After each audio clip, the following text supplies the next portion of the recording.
go alone, yeah. Sweet, sweet kiss, how I live out. Now go along. You take it from Peter to Theo, Paul will take it from you tomorrow, mama. Sweet, sweet, living is sweet, oh, whether rich or poor. Why not pray for a long fellow? He can pray for a long life. As long as they live, you know, the better we grow.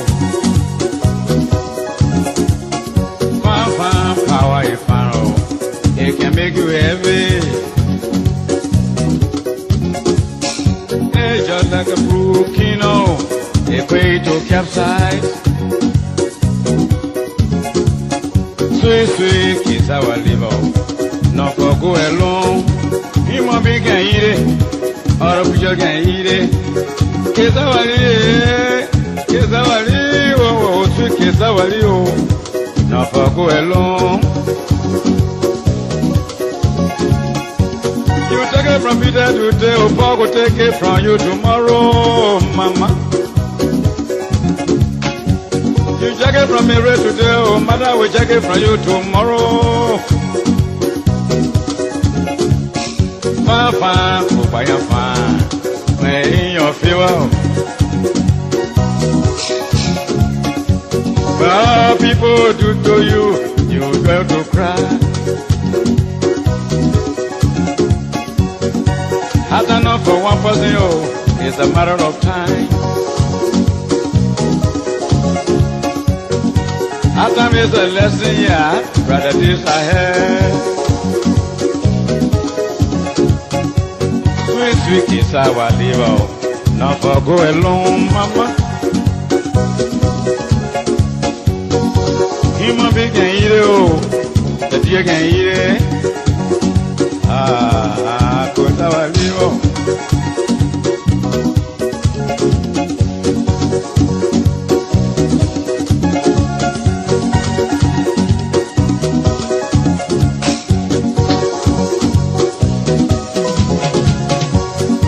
Sweet kiss our liver, not for go alone. Human beings can eat it, or a creature eat it too. Sweet, sweet, living is sweet, oh, whether rich or poor. Why not pray for a long fellow? He can pray for long life. As long as they're living, the better we grow. You take it from Mary today, oh, Mary will take it from you tomorrow, mama. Hey. You take it from Peter today, oh, Paul will take it from you tomorrow. Fine, power is fine, oh, it can make you heavy. Looking like a crook, you know, a way to capsize.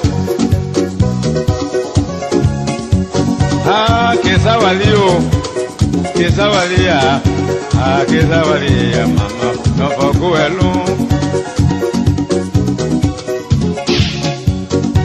Why not pray for long fellow? He always pray for long life. As long as they're living, the better we grow, my people. Sweet, sweet kiss our liver, not for go alone. That's enough for one person, oh, it's a matter of time, papa. Our time is a lesson, yeah, brother, this I had. I'm about the way, never where my way gone. Be your woe, I'm about the way, papa, yeah.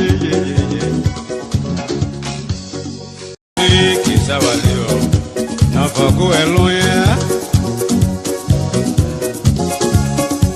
Sweet, sweet kiss our liver, not for go along. You take it from Peter to Theo, Paul will take it from you tomorrow, mama. Sweet, sweet, living is sweet, oh, whether rich or poor. Why not pray for a long fellow? He can pray for long life. As long as they live, you know, the better we grow. Fan power, if I know, it can make you heavy. It's just like a brook, you know, a way to capsize. Sweet, sweet. Good afternoon, good morning, good evening, depending on your location where you're watching us from this time. Well, like I say, a warm welcome this evening from my end to BKS Online Television. Welcome to the Heat Hour program here on BKS TV. On the Heat Hour, we say dialogue and not confrontation. We say words and not bullet. In today's edition of the show, we're going to be hosting Honorable Takpo A. Mumia. Takpo A. Mumia is a former representative candidate of Electoral District 5, Nema County. Takpo Mumia will be our guest on the show for today. But coupled with that too as well, the National Council of Chiefs and Elders of Liberia, Nema chapter, addressed the press today about the peace talk between Vice President Jeremiah Kpankong and Senator Samuel Gongme Koga. We got a couple of great stories coming up for you today on the edition of Heat Hour here on BKS TV. My name is Junior Payne, your regular host of the show. I'm here. And of course, all of the panelists will be joining us very shortly so that we can discuss the issue vividly here tonight on the platform. Today is the 9th of September 2025. Of course, as always on the show, we send shout out to all of our followers. Zlai Wally Frank watching us from San Nicole City this evening. Zlai, welcome to the show. How you doing, my brother? Tell us where you're watching us from this evening. It's 6 minutes past 8 o'clock in Liberia. Very shortly, we're going to be going to our first story here for today on today's edition of the Heat Hour program. We will be discussing the chiefs and elders of Nema County statement today, their press statement. Today, we're going to be discussing that here on the show. Coupled with that, we also have some few recordings in our possession, and we will be comparing them to as well on the show. Like we say on the Heat Hour, it's dialogue and not confrontation, and words and not bullet. Today's edition will be very fantastic, really, really great. So it's going to be good. It's going to be a wonderful one. It's going to be a really good show. If you're just joining us, we'd like to say welcome to today's edition of the Heat Hour. On the Heat Hour, we say dialogue and not confrontation, words and not bullet. We will be discussing a couple of issues here today on the Heat Hour. And of course, on the Heat Hour, we say dialogue and not confrontation. We say words and not bullet. Tell us where you're watching us from this evening, your name and where you're watching us from. We will go for this break. When we come back, we will dive into this edition of the show. Let's go for this break. It's our liver. Not for go alone. He might be getting it. Or we just getting it. It's our liver. It's our liver. Not for go alone. You take it from Peter today, or Paul will take it from you tomorrow, Mama. You take it from me right today, or Mother will take it from you tomorrow. Fine, fine, when in your fever. Well, people do to you, you got to cry. Hard enough for one person, oh, it's a matter of time. Hard time is a lesson, yeah, brother, this I have.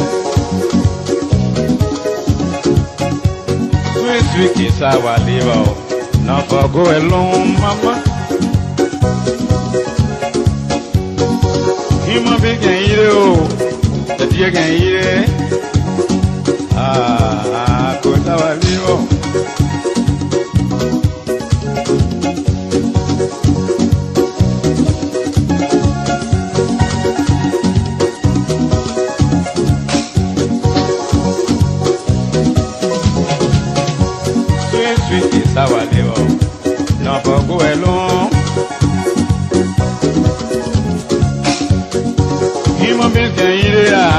All the preachers eat it too. Sweet, sweet living is sweet, oh, where the rich are poor. Why not pray for long fellow? They can pray for long life. As long as they living, the better we grow. You check it from me right today, oh, Mira go check it from you tomorrow, mama. Hey, you take it from Peter today, oh, Paul go take it from you tomorrow. Fine, fine, power is found, oh, it can make you heavy. Looking like a crooked, no, equate to capsize. Ah, Kesawali, oh, Kesawali, ah, Kesawali, mama, no for go alone. Wanna pray for long fellow, they always pray for long life. As long as they living, the better we grow, my people. Sweet, sweet, Kesawali, oh, no for go alone. That's enough for one person, oh, it's a matter of time. Hallelujah. Sweet, sweet kiss, our liver. Now for go along. You take it from Peter today, Paul will take it from you tomorrow, mama.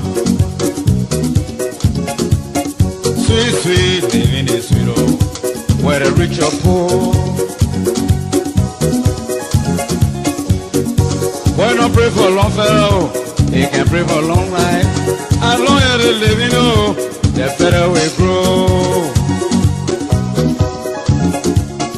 Fine, fine, power is fine, oh, it can make you heavy. It's just like a brook, you know, they pray to capsize.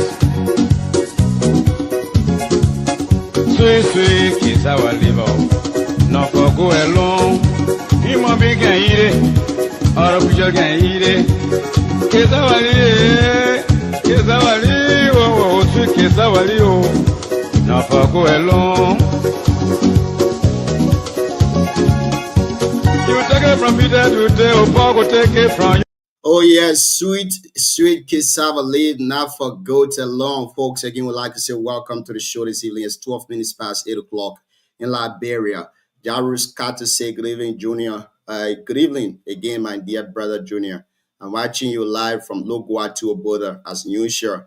My name is Jairus Carter. Jairus, welcome to the show this evening. How you doing, my brother? Shadrach Wongen also following us this evening from Yekepa, Nima County. Shadrach, welcome to the show this evening. How you doing?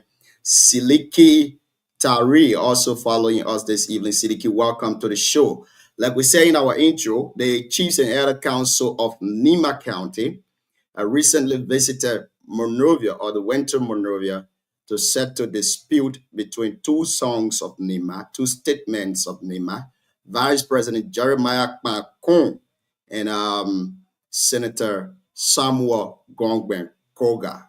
Upon the Chiefs and Elders of Nima returning to Nima County, they spoke with the press today. And in their press statement, they expressed some dissatisfaction with the senator's statement on radio. And of course, we're going to be playing that here this evening. And we will be having our 1 cent on the issue as always. We also have a couple of recordings that we're going to be playing them for you here on the show. But let's go for the Chiefs and Elders. When we come back, after discussing that, we'll be ushering our guests in the studio this evening on our Takpo A. Mambia, who will be speaking to us too about a couple of issues in Liberia. Paul Jala is also following us this evening. He said, thanks for all of the great jobs. Thank you, Paul, and thank you for following. Please help us to share the show with somebody and let somebody share it with another person. So we will be playing the Chiefs and Elders here this evening. And of course, when we play it, definitely we will come back to have our 1 cent on the discussion. But let's go for the Chiefs and Elder Council of Nima County.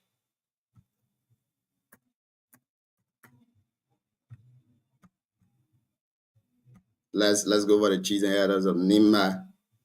And good.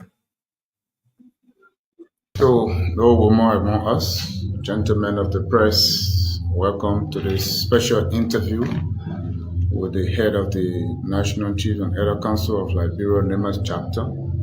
We'll be addressing the press and the people of Nimba on their recent involvement into the problem between the Vice President Jeremiah Kun and Senator Samuel Gongwen.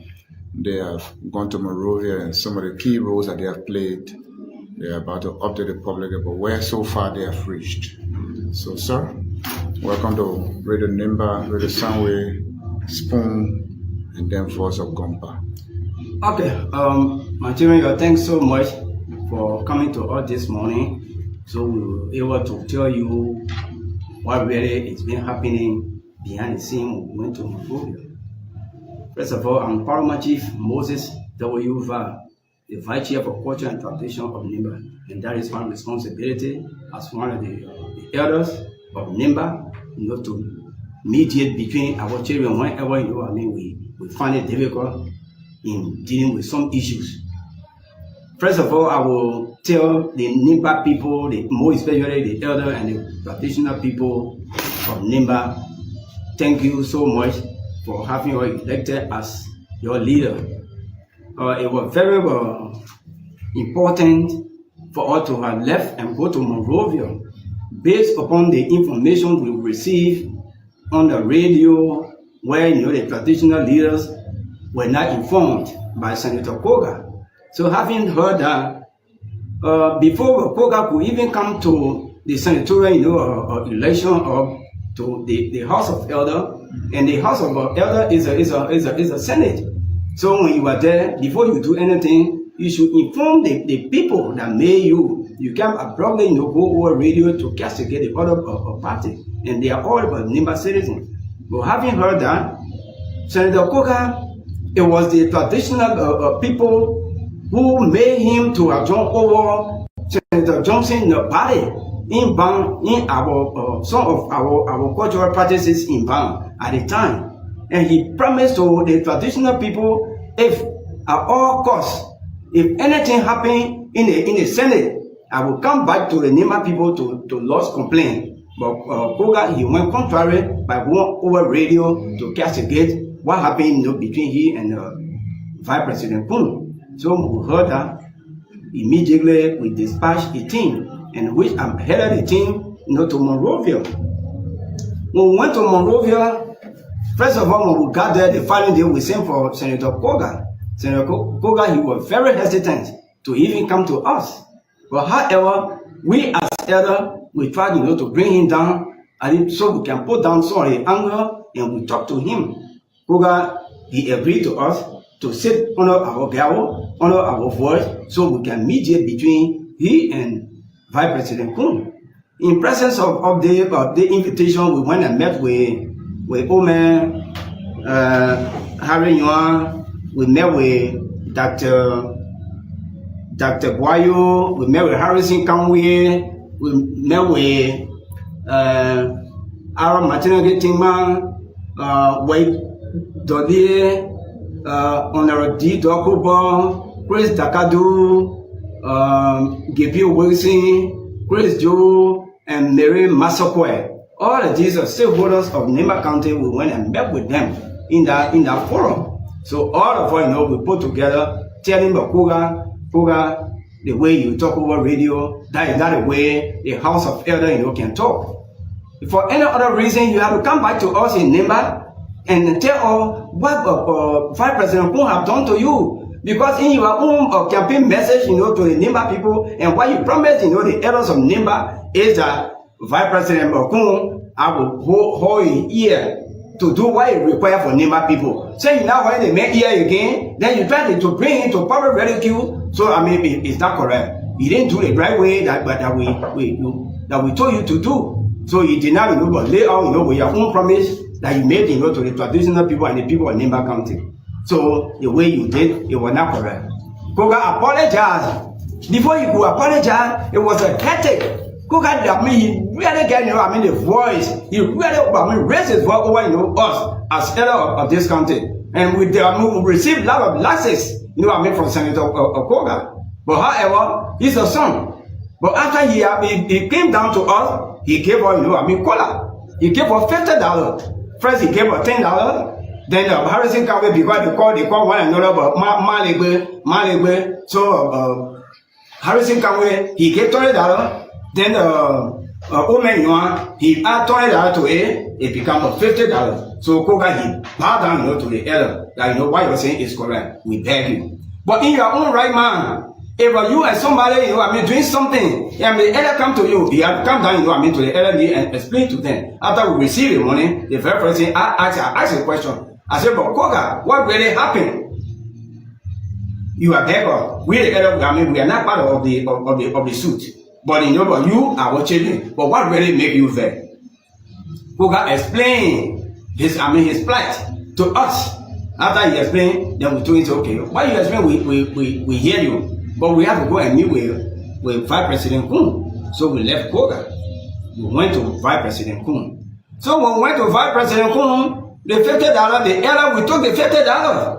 And we presented him, and told Vice President Kun, we said, no, Vice President Kun, this is the situation. Koga went over radio without informing the people and neighbor and that of the area and the traditional people. So it was very bad, for Koga to carry you over radio without telling us. So he begged us, with $50. So he said, okay.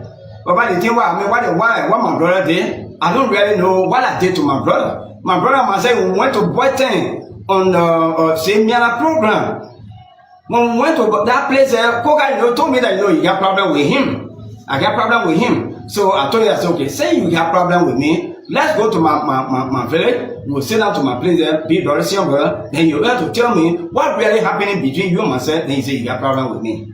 Then you promised that you were going to go with him to his farm. But all of a sudden, Koga did not go there. Vice President Kun, according to him, he said he placed a call to Koga. Koga could not pick up his phone. He texted him, but Koga could not reply him. So he said, well, Papa, this is the thing that happened between Koga and myself. But I did not see anything that happened between Koga and myself. Then we asked a question as to whether, say Koga is your senior brother, are you waiting for you and Koga to sit together so we can pull you all together? At least to tell us when and how can we get to Nimba so we all can settle our differences instead of all sitting here in Monserrado County to settle our differences. Vice President Kun, he agreed to us. But Papa, if you pull all together, then we'll tell you when and where my older brother and myself will go with you so we can sit down and talk. Okay, we left. In the following day, we placed a call to Koga, we placed a call to Kun that they should meet us to Boyu's house. Okay? So Koga came. Before Koga could come, Vice President Kun told us, oh yeah, my people are supposed to come. But the place there, it's very buoyant because everywhere I'm going now, security, paracar, this and that, they can be showing what really happened if our president coming in the community. But Papa, I think it will be better in that way. So it will be better Kun and Koga and you people, the elder, you come to my place here. When they come here, it will be easy for you to sit down here, to discuss whatever differences that between Koga and myself, according to him. Okay, then we reach it to Koga. Koga said, you will not be dancing, you are not going to Kun's house. We talk from Genesis to Exodus. No way. We send women thing, to Koga. No way. We the elder too, we send, our delegate to Koga. So he will agree for us to go to a Kun place where two of them will sit together because when somebody bring issue to the court, two of them, before the another person call the case, two of them have to meet together before they can schedule when and how their matter can be resolved. Koga be dancing, you will not go. Okay? So when he came to us, then he said, he suggested to us that my junior brother, Kun, I will call him. When I call him, then I make in your presence, then I will talk to him when and where can we go to Nimba. We were present when Koga called Kun. Kun answered. Kun, he told Kun, It's no big deal for to even sit in Monrovia here, to discuss what we're supposed to discuss. I think it will be better.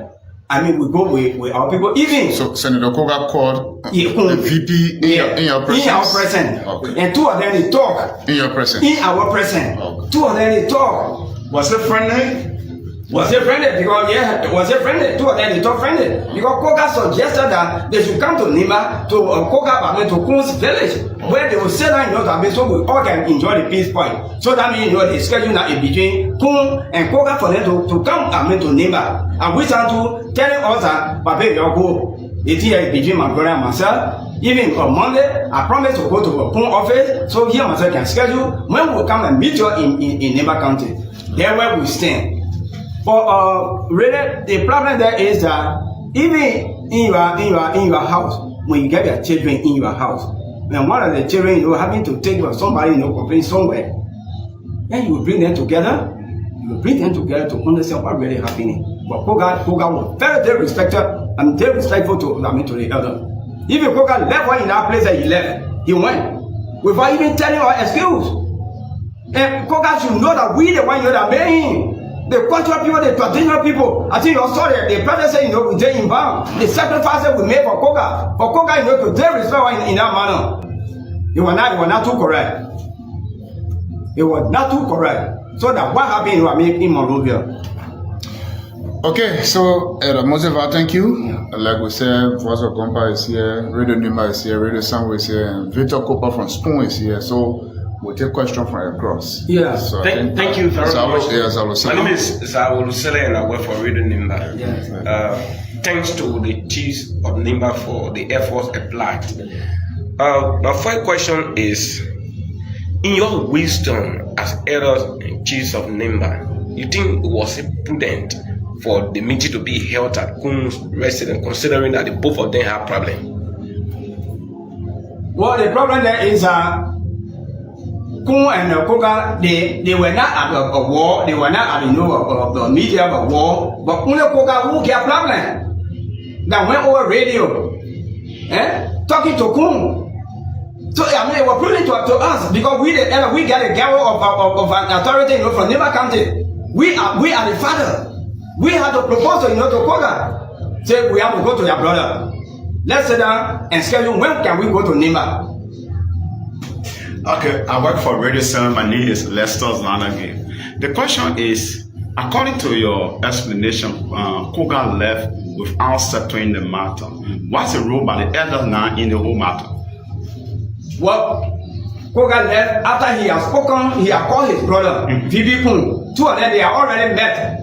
Okay, on phone, talking to one another. When they will get to us in Nimba, so that no need for the elder now to sit down there again. So now we're waiting for two of them to give up communication. When are they coming to Nimba now? So we will to show them place where we should sit down. Does it mean that the elder failed? We are we didn't be. Because I think we have gained significantly.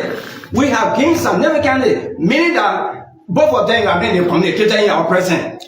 Okay, meaning that both of them are communicated in our presence. So that means we gain significantly. We didn't feel. But what we're looking at now for them to come back to Nimba now, so Koga a concern that he went over radio. So you were able to express it to us in Nimba because we didn't go there. You are meant to go investigate between them. Nimba people will want to know you are the elder. When you were in Monrovia, who were taking care of your upkeeping? I think I call people name. I said that Boyo, Harrison Kangwe, Harry Yuan, and the rest of those guys, that they were taking care of us. In conflict resolution, do you think in your rightful manner, it was prudent for you to go to Kun house to settle the matter? Yeah, it's a way of the elder. Because it was not a conflict between Kun and Koga. Yeah, so Victor. My name is Victor. I report for Spoon TV. Thank you for the effort.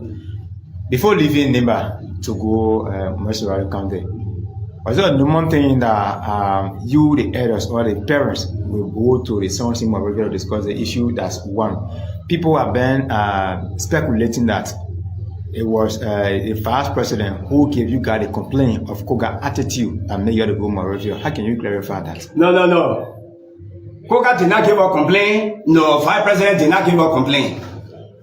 Our going to Monrovia is based on the message, on the mandate, the message and the mandate given to Koga by the neighbor people, more especially the traditional people. Because our way, we have an elder, from Biaple, we have an elder from Gwele, we have elder, from Sydney, we have elder, from so many places where they had the traditional, practices. We got all of these elder, they went with us. Because it was a mandate that we gave to Koga. That was led Koga to adjourn Senator Johnson body. So if you can look at us and they respect us, we have no problem with it, but it will not a complaint given by Koga or by Vice President Coons. But based on that, because we are the father, we cannot say that we met him one time. I wish Koga, I already promised, two of them, they want to meet you at the Boyu house. Okay, only one time, only to extend the invitation to him that he and Koga will put them together. But we never have a secret meeting. What would you secret meeting for? Now, what I mean now? Koga now one of the son then we'll go, if Koga wrong, we'll tell Koga say you wrong. When Vice President wrong, we'll tell you say you wrong. Now then, Jesus Christ, for somebody to watch it then. So, Erava, thank you so much. I'm really going back from Fosso Compa. And thanks to the elders of Nimba for the role you have played in making sure that you can settle this problem.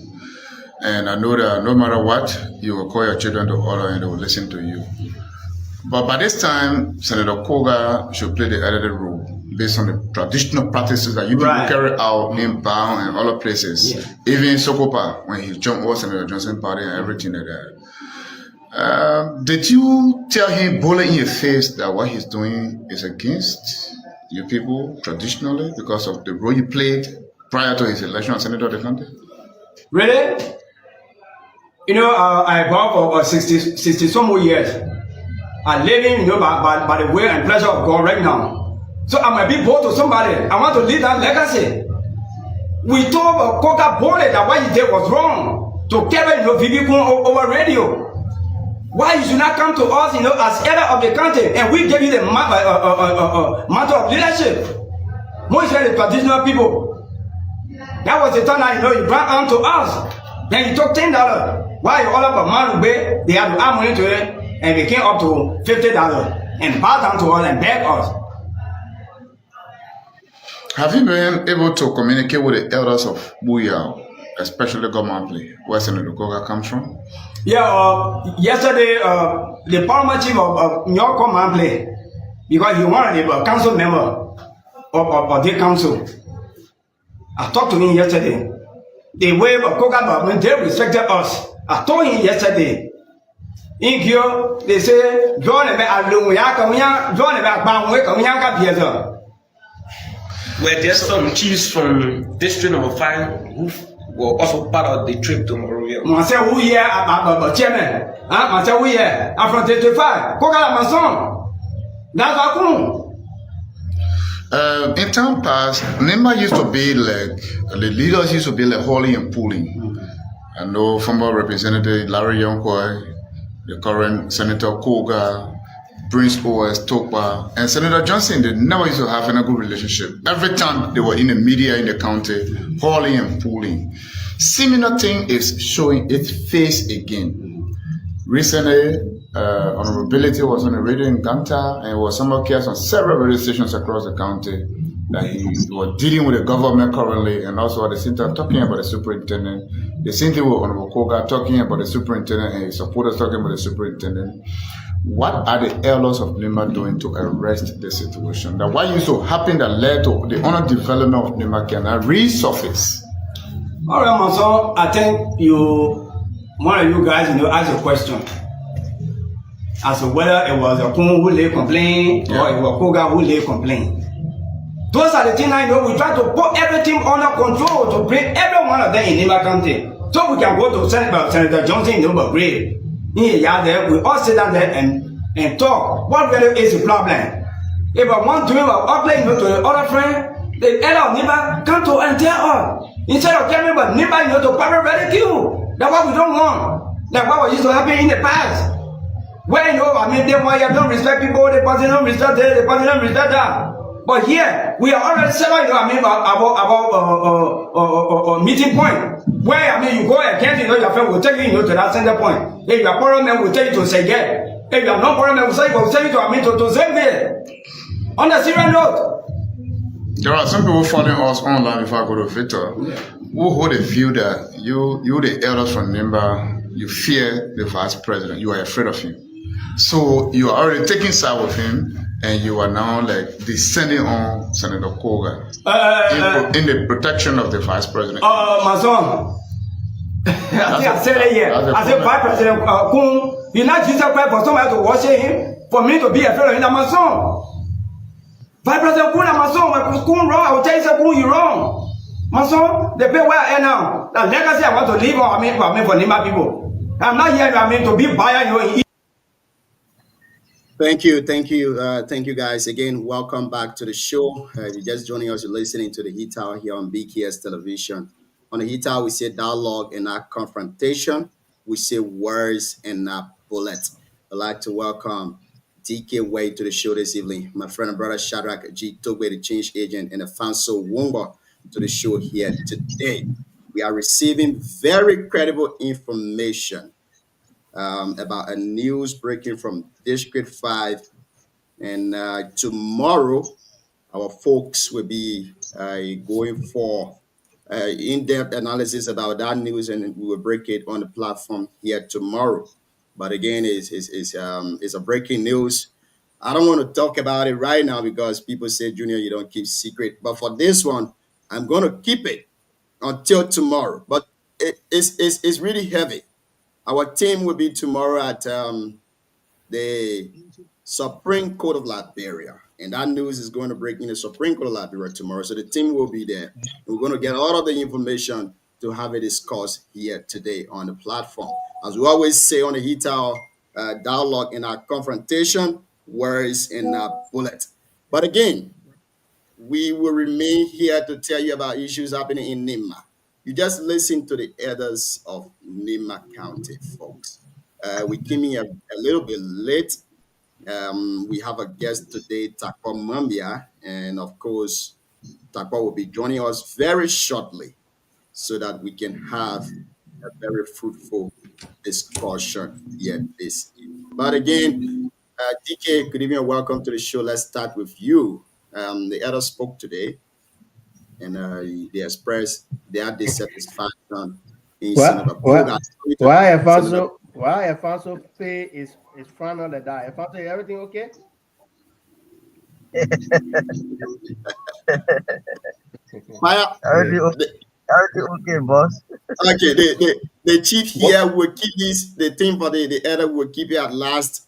And of course, trust me, we're going to discuss that issue here today. I know many people have different say on the issue, but we can't disrespect our honorable man. He's already on the show. And when he and I chatted today, I told him that he should work on his network. He said, DK, where he can play with his network. So today he came prepared. But again, let's welcome you to the show this evening on our Takwa Aloysius Mambia. How you doing, my brother? I'm doing really well. Thank you for asking. I'm not going to ask if you people can hear me because I know you guys can hear me loud and clear. DK can hack my account any way he wants to today. A plain fee. But that's a booyah. It's good having you on the show, Aloysius. The last time we had you here, your network was giving problem, and I want us to start from Booyah first because we don't have time in our favor. I want us to start from Booyah, and let's have the issue discussed from Booyah before we come to Nimba or other national issues. Recently, you partook in an election, and then the National Election Commission declared Honorable Koto Kwagyu as the winner. What are plans for the people of District 5 from your office? Thank you very much. Thank you for that question. Thank you guys for having me on the show today. It's always a pleasure being here, and I can assure everyone today that we will not apologize for network issues. And this show will progress very seriously. Yes, as you guys all know, I took part in the last elections in Booyah. I did not win, and it was very interesting. It was a process that I really enjoyed. I enjoyed the campaign process. I enjoy connecting with my people. I enjoy experiencing the livelihood of the people of Buyao.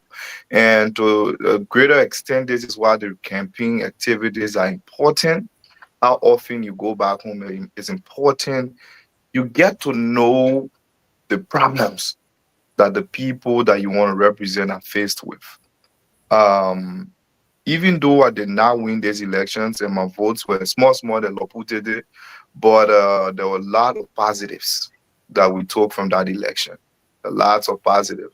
I think on my last appearance just before the internet started to give problem, I explained to you a little bit about how we brought a different perspective into campaigning in Buyao. Before now, the people had a perspective that for you to be a leader in Buyao, you have to be arrogant, you have to be aggressive, you have to show to people that you can battle anywhere at any time.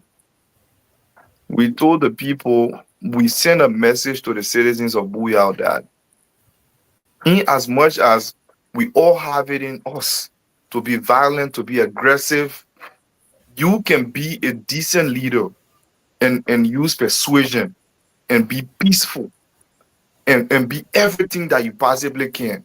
Make your point without insulting people. And he appreciated that. The Saturday, everywhere we went into this election, you hear people saying, I respect this guy. He doesn't have problem. In fact, men who appear against Oyaozugo. Saturday, the people congratulated us for the kind of campaign that we ran in Buya, something that we're extremely proud of. Another thing I was extremely proud of in that election is the fact that we never got distracted throughout the entire elections. We stayed on message. In the entire election, we didn't mention a single candidate or say something about a single candidate in the elections. While other people were actively campaigning with our name, while other people made us the center point of their campaign, we stayed on the campaign message, which was the message of putting together, revamping the education system of Buyao district. And I've told everybody who knows me that we will not change our method of campaign. We will not change the campaign methodology. We will not change the way we live because other people are doing the same thing and they are succeeding in it. We will continue to push the message because we believe this is a message that can take Buyao forward. We are not getting out from there. We are not getting out from there. We will continue to stand for what we stand for: peace, unity, responsible leadership in Buyao. And if you guys follow, we intend to be leader of Buyao.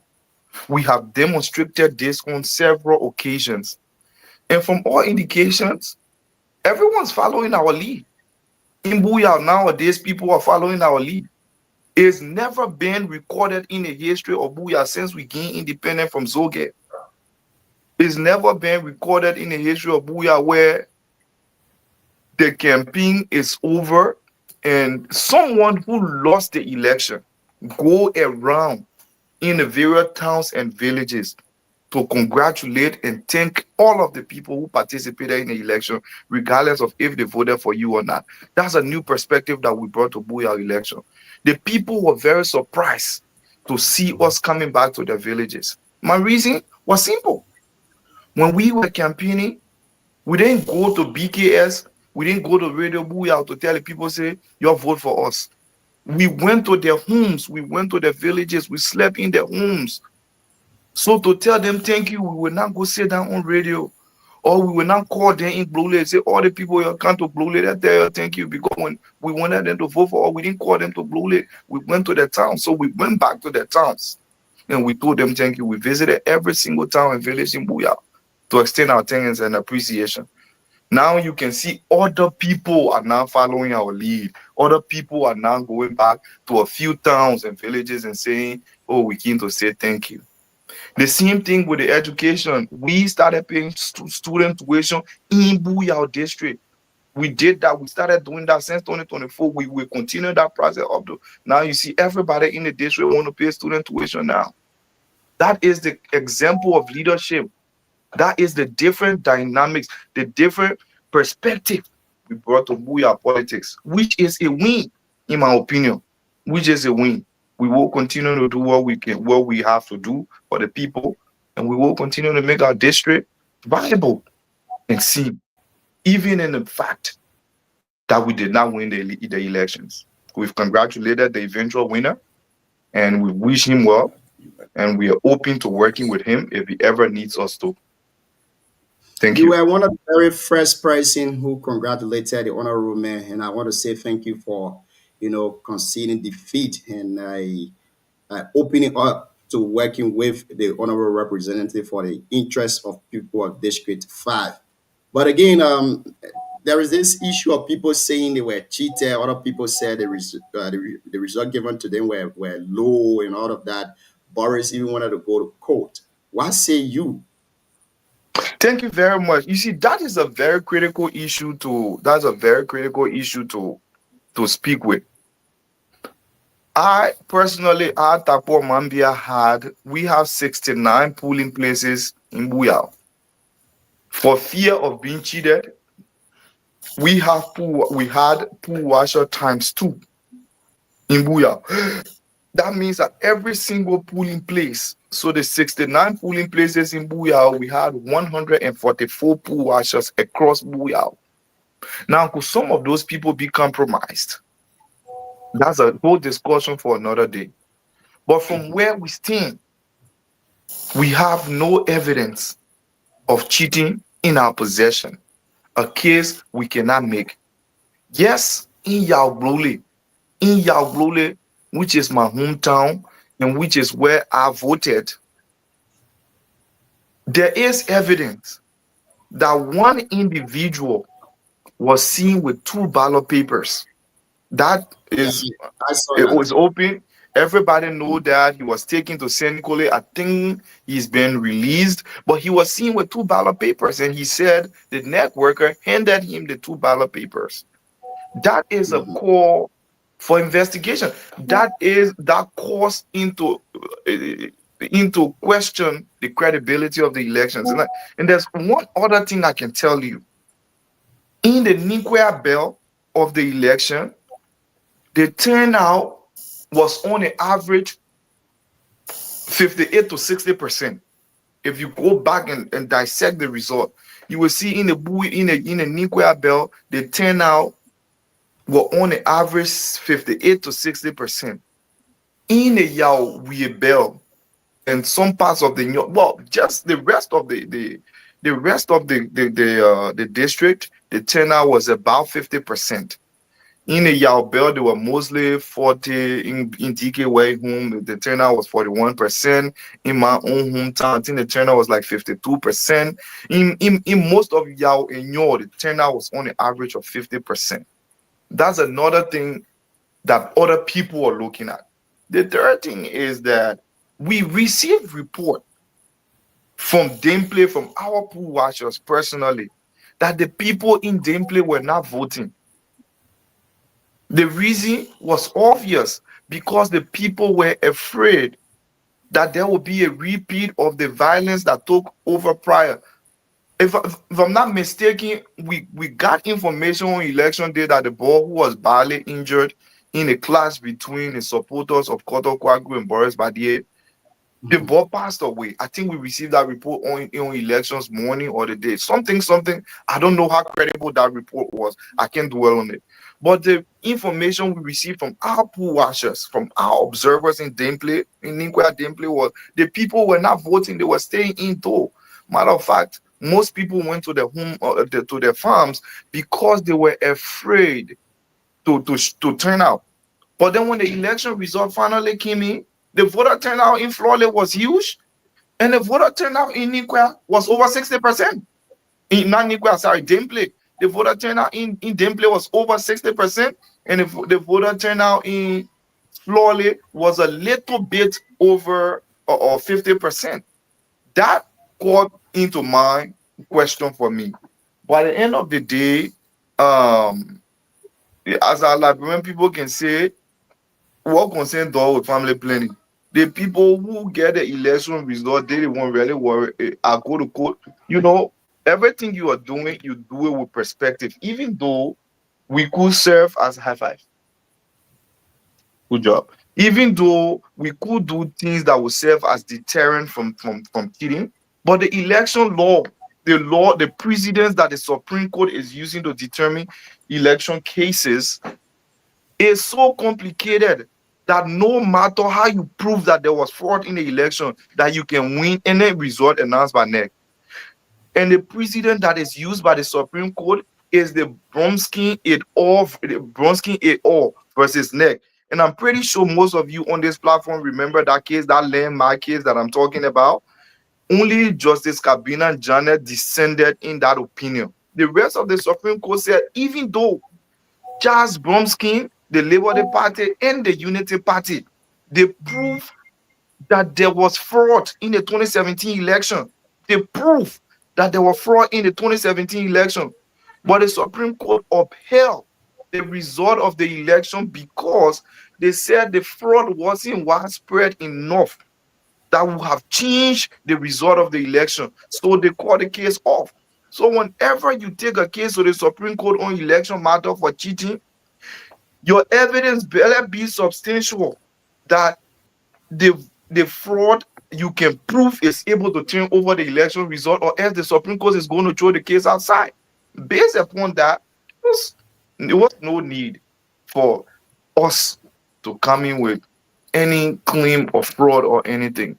But kudos to the people who are taking the necessary step. No step is a wrong step. This could be a step in the right direction. For example, my understanding is Candy Mandy said the place she voted, she got 0 vote there. If that is true, if it happened to me, I will go to court. I definitely will go to court. So that is what I can say so far about that.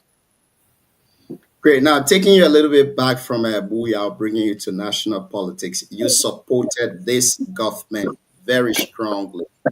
And of course, you've been seeing the workings of the government of recent. In your opinion, how can you rate this administration as to the past George Weah administration? Thank you very much. The difference between the George Weah administration and the Boyka Kun administration is night and day. It is clear that this government is doing exceptionally well than CDC ever did.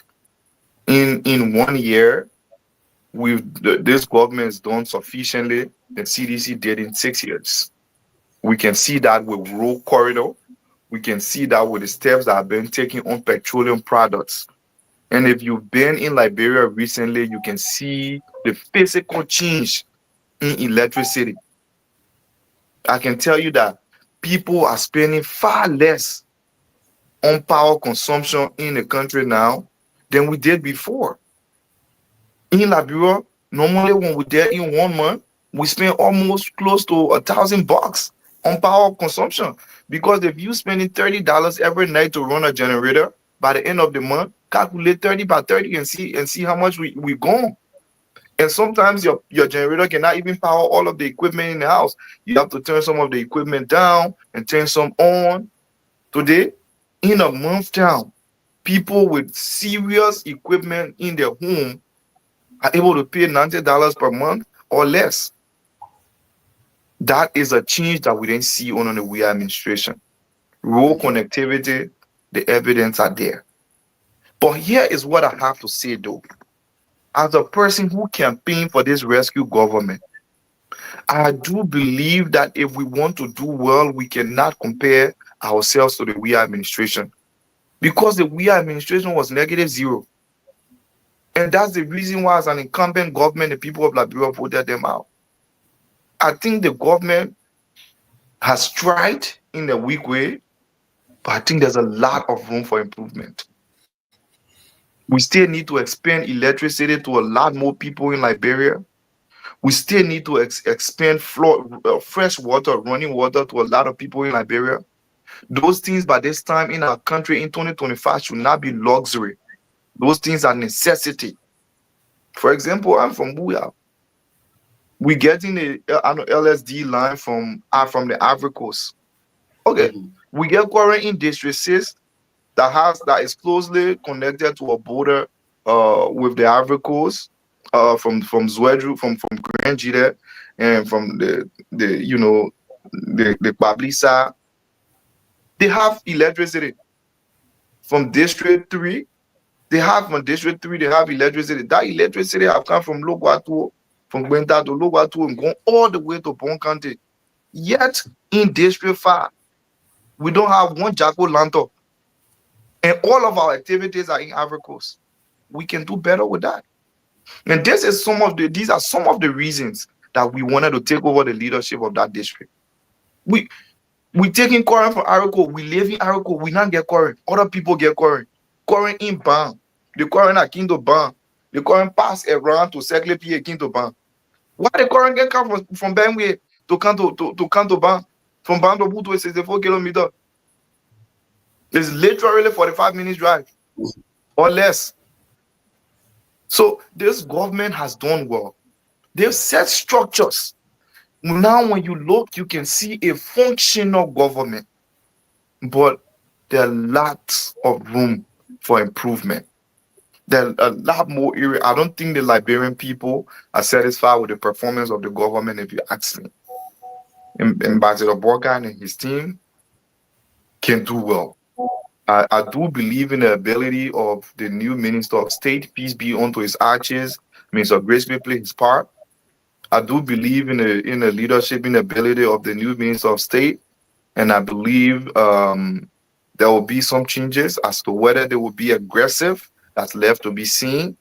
But I'm really hoping that we, the rescuers, people who diligently supported this government, I'm hoping that at some point we will get off our backs and not just sing praises to the government, not just tell the president, but those people who are proximity to the president, and not just tell the president everything is okay. And we'll tell the president that even though we have done a good job, but there's lots of room for improvement. For example, we're losing the war on drugs. Yeah, I wanted to come to that issue. You spent almost 2 or 3 months within the district, and one of the issue that this government is faced with right now is the fight against drugs. And you were there in the district. You went all over in all of the towns within the districts. What did you observe when it comes to the fight against drugs within the district? Gino, I tell you, and sometimes our people, I've urged them in the election to listen to our messages, the messages that we carry. But our people have their own way of voting and they have their own way of thinking, which I'm not going to hold them responsible for. If we want the systems to change, we will have to stand for the change that we want to see. Even if it means sacrificing our political career, so be it.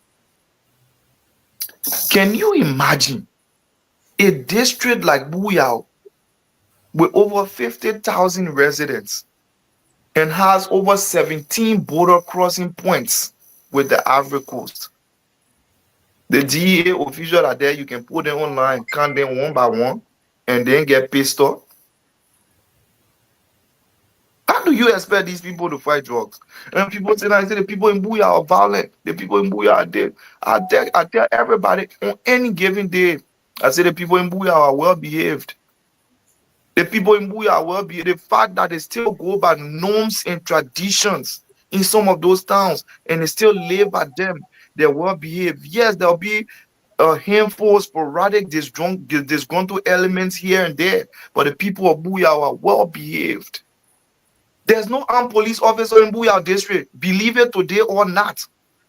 There was a situation in my hometown, Lule, where the DEA officer, I think there was a ghetto phone me, and the people in the town called the DEA from Butuo. They came to arrest the boy. The youth of the town say their fellow youths that were arrested will not be taken to Butuo by DEA officials.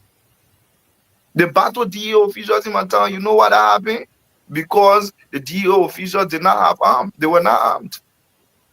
They managed to take a few people to Butuo. Some of the equipment got missing. I spent over 80,000 Liberian dollars in that to resolve the matter between the DEA and the citizens of Lule.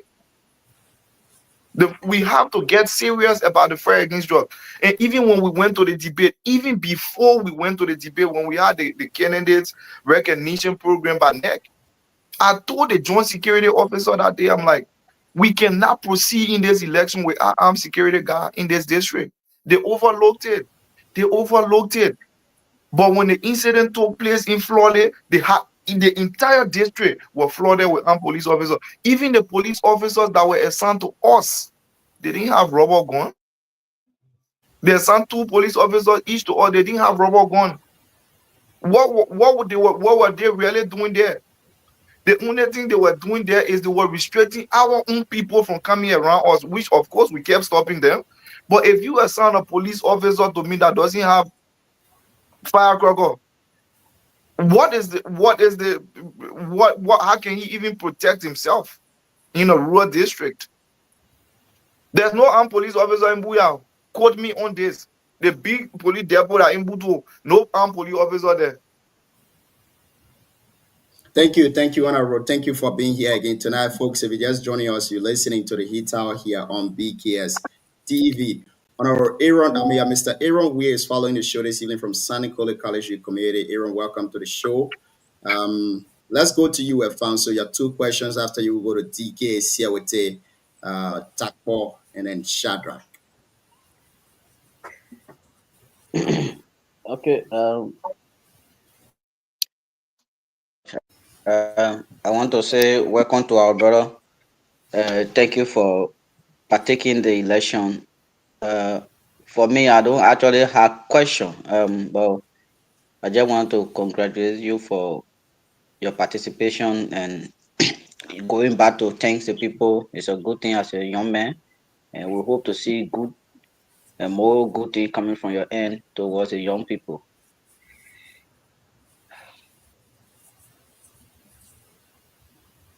So, okay, thank you. Alfonso. DK went off camera, so we're going to go to Siawete. Siawete, if you got any question, you can ask the honorable man. And after you, we go to Shadrach. Then DK was okay. Yeah, Siawete, sorry. See how good the DK ready here. Yeah, sorry, I was taking the camera. When you see DK going in the back and you want to do your network. Get Miggy. When you see DK going in the back, you want to deal with your network. I smile for that man. Get Miggy. Get Miggy today. So you guys hearing me now? Yeah, you okay? DK For the EP. record, you know that boy is my brother. If I had my own way, Takbo was my choice in the elections. That for the record, that's something he know about. Because Takbo and myself, on the Unity Party, to clearly say a Unity Party member that contested in the elections for Takbo. But again, the party that Takbo and myself come from, the party has not been supported to us. The party has sold out to the NDRO in Lima. The party is not doing well in the country. All the young people who stood with the party from the formation up to this time have been left aside and struggle. Takbo is an executive member of the Unity Party. And so all the treatment that was given to Unity Party, I don't blame Koga and Kun, who are executive members of the party of NDRO in Lima that controls everything in the country. I blame Joseph Boaga and the party leadership. So whether Takbo like it or not, we know how Takbo was treated. Takbo know how many fundraisers we did across the world for Unity Party to bring Boaga and all the people to where they are today. And so the Unity Party is right. The only thing I will continue to remind them, for me, I will remind them in particular because I put my money behind them. I am a registered and due-paying member of Unity Party. So Takbo suffered because of negligence, because of neglect from the Unity Party. So I hope that they will realize that. And if they don't realize that soon, for me, we will continue to remind them we are not going anywhere, but we will be the one within the party to tell them their treatment towards their partisan. Takbo was, I think, the youth chair for USA Canada. And so he moved on to another executive committee member in the party. All of those efforts have not been recognized by the party in the country and the country. So it's very unfortunate on the part of the party. And that's my only comment I want to make, Takbo. Thank you for fighting a very good fight. But we just have to remind our party leaders about the mistreatment and everything that they give you in particular. I know the next time you will redesign the strategy and know how well you will put your money behind them after suffering everything you suffer. So that's my only comment. Like I said, thank you. That regroup, that replan, reorganize to go back. We can't stay away. Their goal is the NDR team in the country. Their goal is to drive us away. And Unity Party is supporting that. So we have to fight back. Even the people who have Senator Johnson in the country, we stay fought. And Unity Party name left in the looks and corner of the country. So we can't sit by and allow it go. Even if we will break relationship with people, we have to do that so that our name will remain in the country and with our people. Thank you. Thank you. I don't know, DK. You know, I wanted to ask him whether he disappointed in UP or you just wanted to just do that. Man, this that's why my second thought every day. I just want to say a public. Now you over whining me more. You can't begin here go. DK know the governor are disappointed, so he won't talk. So that my only disappointment, I know what Takpo went through. And Takpo is my brother, and that be frank. The first person I was supporting in the elections was Takpo. I encouraged Takpo. We organized it very well when Takpo was in Labrador, but we were on the show, we had to do that. But everybody know here that people have thought Takpo was my choice. But we can't do anything. So Koto is our representative. I gave him my full support. I support Koto with everything. The only thing is to remind our party leaders in the country and defy the NDRO heritage that Queen Johnson was there and we say survive. We will do that. Even we can break our relationship with peers, friends, we will do that to maintain our status in the country and in the party. We have to do that. Other than that, they will bury our name. Yeah. Thank you. DK not serious, man. DK not serious. Let's welcome to the show this evening, Mr. Bobby Wanty. Bobby, it's been a very long time you've not been here. Welcome to the show this evening. Let's hear you, Siawete. Your 2 questions. Thank you, Mr. GMP. Wow. Men are gathering this evening. I'm seeing Dennis, who says he won election. But then when they hear about Koto, you can see all of them coming in the nuclear group. He abandoned the show and then the spirit expert for a while. We are not seeing him. But, I mean, it's a pleasure, Takpo. I mean, congratulations on your participation in the election. I mean, you are a very good man.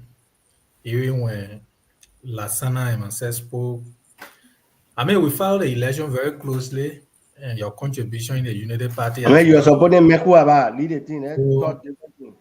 Give me a chance, man. What a problem? So, I mean, your participation in the election, like you said, it was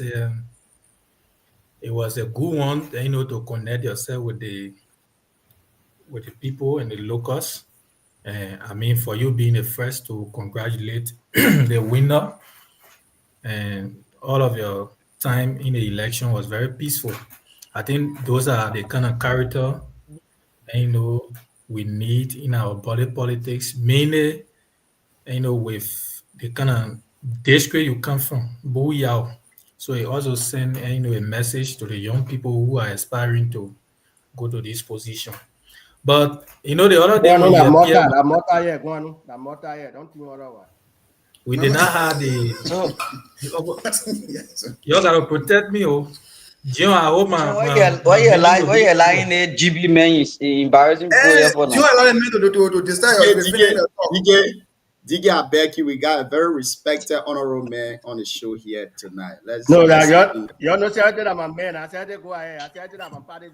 You know where I go to. Yeah, so like I was saying, I mean, you muster the courage as a young man, and you know the higher bidders now in our body politics are the one who you know carry the wave, because we saw the flicks, you know, of yellow machines and all of those things that were going on. But I know even during the debate, you know, you made a lot of sense and policy decisions, you know, were made. So To be frank with you, I admire you for that.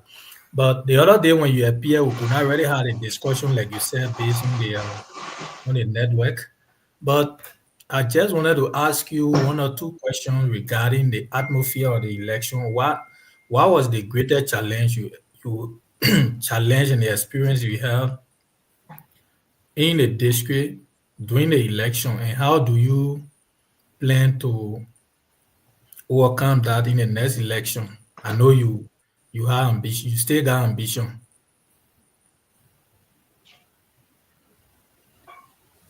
So, June, you want me to answer a question, or we just put everything together then at the end?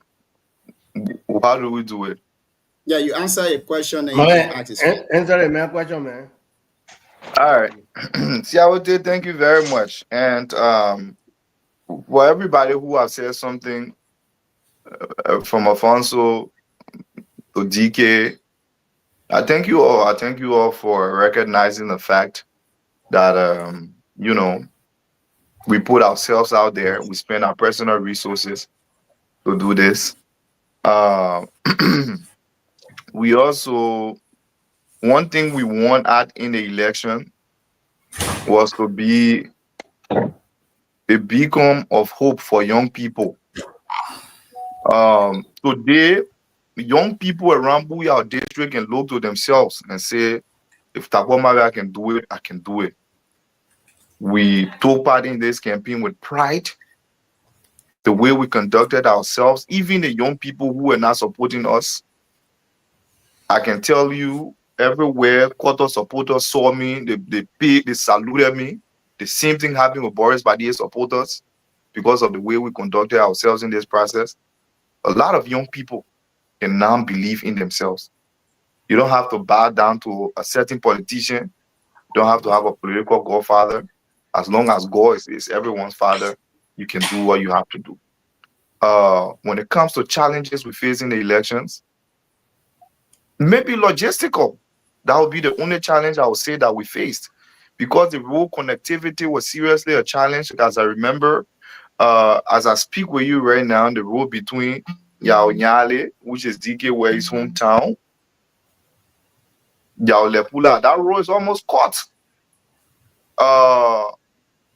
Even the plane trucks, the cocoa trucks, they're going through rolling down to Butuo to go. So if you go into Lepula, you have to be brave enough to go through Nyale, which is the shortest cut, or else you have to go all the way from Glule to Butuo to be able to, because you can't go from Yao Nyale to Yao Lepula, which is literally a 10 minutes drive. I remember one day we spent 4 hours in that mall trying to get out of there, and another day I remember we were going to Pio Blooming Play. We spent almost 6 hours between Goma Play and Beaming Play, right across the bridge. We spent almost 6 hours over there that night. So logistics were clearly a concern. How do we intend to deal with that? We intend to reach out to people to make sure that next time we're campaigning in that district, the roads will be connected so that people can bring their products from farm to market, and people can live a life where they can reach out to places. Booyah is really not a big district. Booyah is such a district that if you're just going from town to speak to people, especially the major towns, within 24 hours, you are able to circle Booyah. But the road connectivity has been a challenge. I can tell you, brother, when I don't know how many of you people here have been to Booyah, but that your Battle Play hill, that hill between your Battle Play and Blue BLE, today, that hill remains a challenge. I don't care what 4-week picker you have, what kind of car you use to climb that hill or go down that hill. It's a serious issue. So logistics were a concern, and we are hoping that by the next time we're campaigning in Booyah, those concerns will be addressed. Can the Boris Badia try to do some intervention? But like Koto said, all of those interventions were political interventions. There are some of my disappointment in the elections, the campaign that we ran. We told the people, if we are doing these things in good faith, the road between Blule and Butuo are intended to plow that road, to put the yellow machine on that road. My engineer clearly told me that in this rainy season, it will cost you almost close to $30,000 to make the road the way you want it to be. Anything other than that, you will just be doing intervention for election purposes, just to fool the people. And I'm not sure that's what you want to do. I said, no, that's not what I want to do. And he said, so let's give it into the dry and we will do it. That's how we back up from the road. But somebody else went and did it, and I think it worked out for them. But that's not the heart that we have for our people. We don't want to do political projects. We want to leave an indelible mark on the lives of the people of Buya. I hope I answered your question. Thank you. I just wanted you to clear my second question. I just wanted you to clear the air about your. I'm sure you are a member in the starch of the Unity Party, and many persons look at you or perceive you as the Unity Party candidate in this going by election, and was just elevated by one of our panelists as well. So I want to know whether did you reach out to the Unity Party to contest on the party ticket? Were there any arrangement of you contesting the party I think that's the best. Yeah. I think that's the best way to put the question.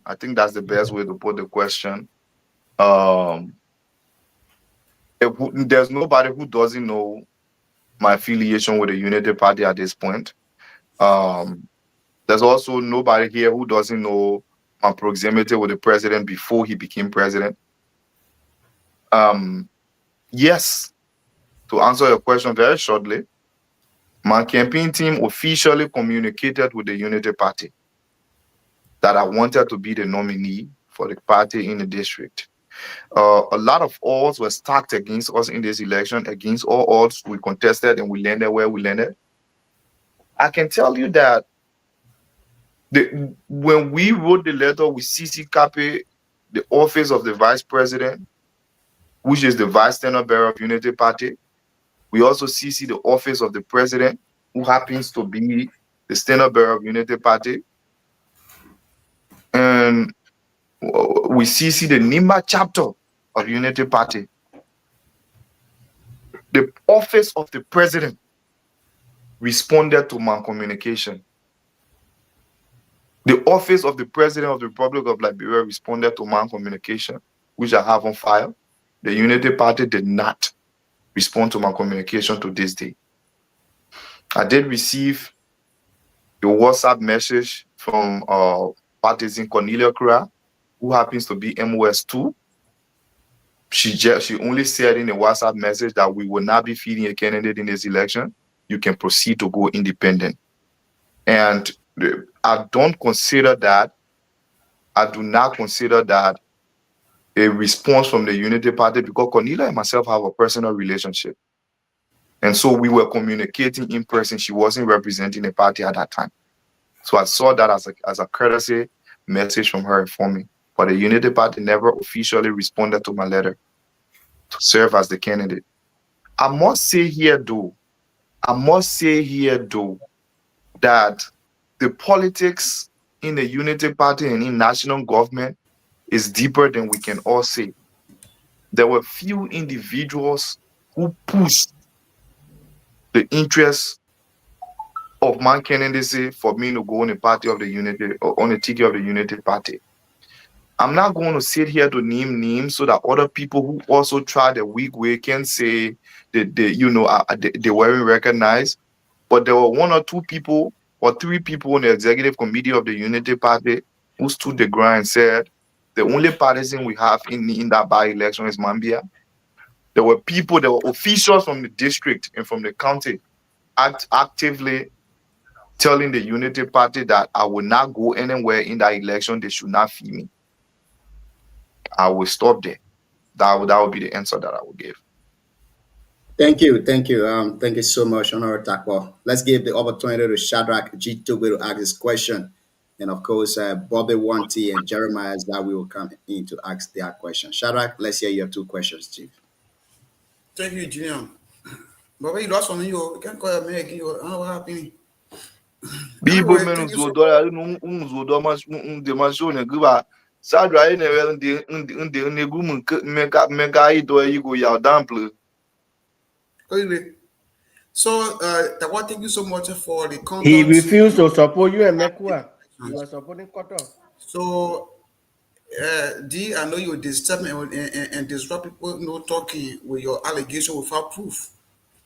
I mean, you are supporting Koto. Why you? So, Tawa, thank you so much. You we need demonstrated a- a behavior that represent a refined society and what our parents taught us way back were coming up. So I think I once said it during the campaign process when you guys were in the heat of the campaign. So it was not a gossip, and you proved yourself to the public, and our district board at least they have realized that being a political person, you don't have to be that kind of arrogant or aggressive person like you already say. So I comment it has to do with your political party affiliation with Unity Party. This is one of the reasons that some of us we have refused to join political party in Liberia because of institutional practices. I want to know from you, from the time you join Unity Party, how do you evaluate political party being an institution in Liberia?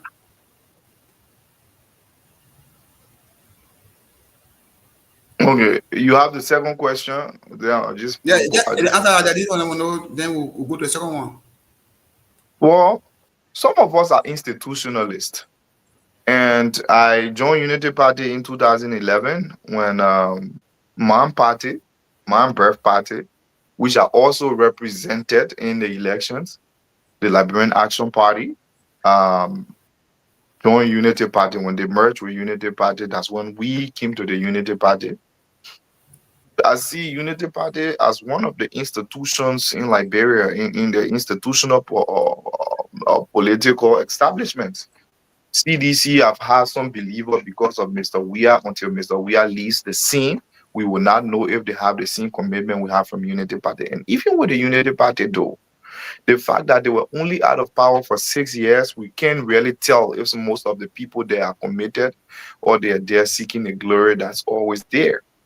But I remain committed to an institution until I call it a day.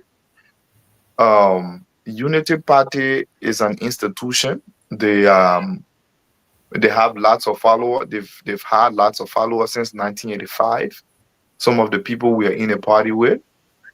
Maybe your question is if I think they are treating their supporters well. I think Mr. Boyka made it clear to us. Like I said, I had proximity with the president before he became president. Mr. Boyka made it clear that when we were out of government, we were Unity Party. But as we won the elections, we came to lead Liberia and not to lead Unity Party. But as an institutionalist, I think a lot of our partisans have been left behind.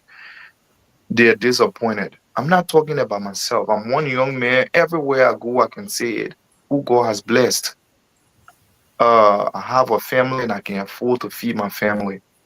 But a lot of our partisans have been left behind. They're disappointed in the way they've been treated by the party. We understand that other Liberians equally deserve the right to serve in their government, but most of our partisans are not satisfied with the way they were treated by their party. But Unity Party as an institution has real loyal partisans. I hope I answered your question. All right. Thank you, Mr. Navia. No, I asked a question because I realizing that Liberia institution like political party in Liberia really don't support their partisans. I know they have committed partisans. Some of them suffered for decades. Out of person they haven't gained anything, but they are still there. But the institution herself to take initiative and help their political partisans whatsoever to benefit from them out of politics, whether they want or not. That's why I'm asking that question for. But my last question has to be You took part in the district election of our district, and unfortunately did not go through. I know as a young man with no such education and competence that you have within you, you have some brilliant idea that you will bring on board to our district. Now, it has not been your time yet. If you don't mind, for me, what you think is a more cardinal thing, if you have won the election, could be your priority to share with the equipment currently for our district to go forward, not to wait for your time before you make that kind of adequate intervention. Thank you. Thank you. Well, it is clear. My campaign message is clear. I think the most cardinal issue in our district right now is education. The education system in our district is still lagging behind very seriously. Anybody who knows Booyah knows that in 2025 we still have kids sitting on bricks in Booyah district going to school. Most of our school across the district has one or two government teachers. The rest of them are volunteer teachers. Some of them have in the entire school 2-3 teachers, including government paid teachers and volunteer teachers. Those are all issues that we included in our platform to run on. If the incumbent, if the person, the representative elect were to ask me for my opinion, ask him to pay more attention to education. But I think he has his own priorities. He's from the construction background. I think he has his own priority that he wants to focus on. And we, in our weak way, with our being elected representative, will continue to see what we can do for the education system in that district. When I went to Butuo to tell the people thank you, the town chief of Butuo, in presence of, I'll call him here as the show go on, he raised concern. Right now in the district, we are building hospitals everywhere. There's one hospital being built in Butuo by the Honorable Vice President of the Republic of Liberia. There's one being built in Glole by the Honorable Vice President of the Republic of Liberia. There's one being built or is completed in your Diable by the Honorable Representative of District 1. There's one being built or is built in Dimpley by somebody else. I think Stephen Mator started that construction and then he didn't end it, and then somebody else ended it for him. The question is, who serve in all of these hospitals? We have a cardinal example. We have a hospital in Nimba, Zoge Medical Center, that is only second to Jackson Hebdo Hospital in Nimba. Zoge Medical Center is one of the biggest structure in the entire Booyah district, but we struggle for health practitioners. That one day, we can't go strengthen it with Bay Hospital or, and kudos to the people who are doing these things, right? But what is the plan to run those things? Where do we have doctors from to go to all of these hospitals that we are building around the district? The building is good. So I'm thinking, until we can make more and more of ourselves, people like us who can sit down and bring the needed change that we make, those infrastructural development in Booyah, they will be there for inauguration. Koga Bay, a very nice school in Tiaple in Kodo hometown, the elementary school are there. Let me tell you, the night I was campaigning in Tiaple, the people told me they get 3 teachers in the school. In fact, the principal and the town people were in problem because the principal 8 people 80,000 there, so they didn't even know whether he would come to the town and say, you get an opportunity to vote for somebody who can pay attention to school. That decent school building, when the people children go there, by 10, 12 o'clock, they out because no teacher. When I went to New York, Goma play the campaign, there's a government school there. The one Lagos student is called the honorable. The 3 teacher in the school, 3, one government paid teacher. If that one from Glole, Alison Padi, Ego Glole, he's there. And then with 2 volunteer teachers in school that went from ABC to 9th grade. You think we serious? We are not serious. Until we can get serious about education in Booyah or in the rural parts of Nima County, we have a long way to go to development in Liberia. And so I will continue to shed light on the education system in Booyah. Had I won this election, and everywhere I went, I will say here tonight, had I won this election, the DEO were going to hear from me. The CEO were going to hear from me. The Minister of Education were going to hear from me because she was going to be informing and be behind her. We go to Booyah so she can see the school then are there and tell me if any of her children able to attend any of those schools. Thank you so much. Thank you, Shadrach, for the question. Let's welcome to the show our CEO, Alvin Sekas Jr. Bobby Wanty, let's hear your 2 questions if you have any. I think Bobby's will go last, but Bobby went missing in action. Bobby, thank you very much. I mean, because don't go because won't be as you go going, but I won't be talking later. Ask your question. I'm waiting for you, Chi. Yeah, thank you very much, John. It's good to be back here. I've been away for a while, but the CEO know why I've been away. We've been in communication though. So yeah, thank you, gentlemen. Thank you very much for holding it down for every one of us. That's why I have no question for you. I just want to say thank you very much for taking part in this election and congratulations for everything that you do. And it was good. It was good. Don't give up. Continue, my brother. That's all I can say for now. Thank you very much. Thank you. Thank you. CEO, let's hear you. Yeah, gentlemen, let me charge my phone here. So, hello, the honorable man, internet looking correct today. So, you know, always Boston.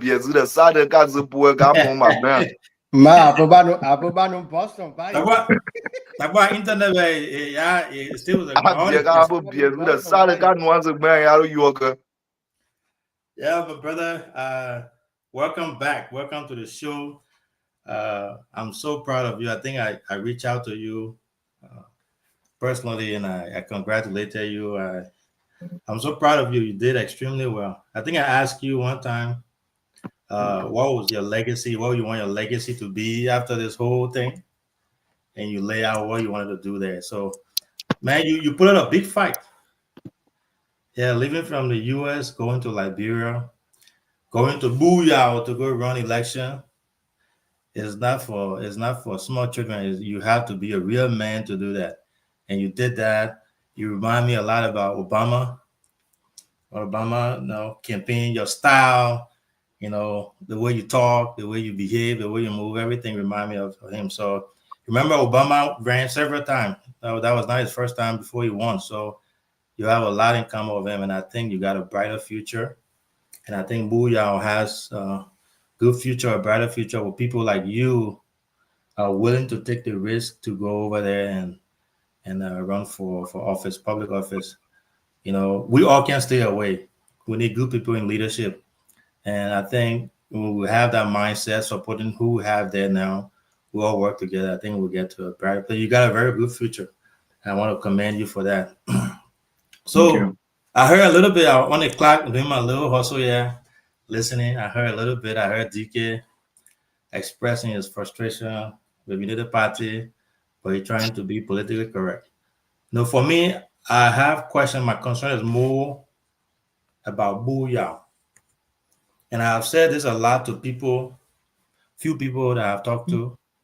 And then when my son told me that you were coming on here, that's why I was going to ask about this.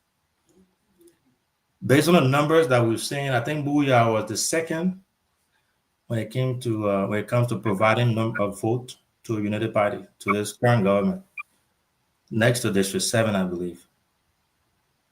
And from everything that I've seen, I think we are underrepresented in this current government. As the beginner was saying, like brother, he said, political rewards not in heaven, is on earth. I think our people deserve some type of representation when it comes to government and everything that is going on now. You are from United Party, I know that. So what do you think as a son of Blowling, a son of Booyah, everything you talked about, including the lack of security in our area and how underdeveloped, some people say Booyah, people are this, Booyah, people are that. You also alluded to that. And Booyah, people are violent, all that. I think we knew you need more, we deserve more. What's your take on the current makeup of the government where Booyah is not represented? We have probably Anthony So, who's no longer there.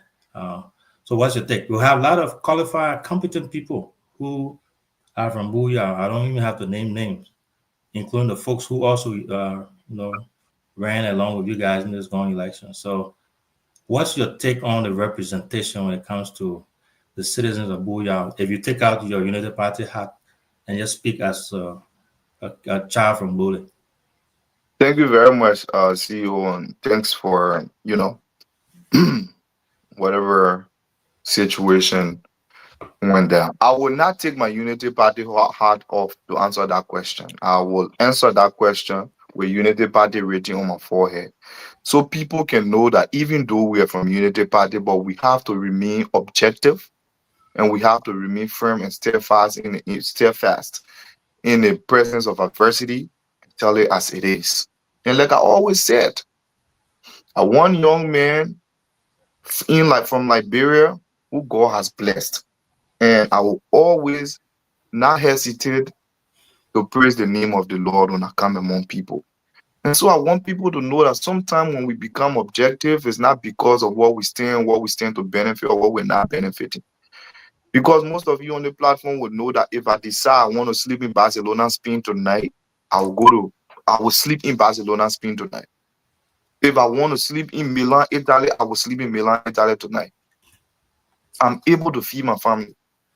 I live in a house, my family and myself own a house in the United States that worth over 800,000 Liberian dollars, in the United States dollar. For those of you who are familiar with the United States, you know what that means. That's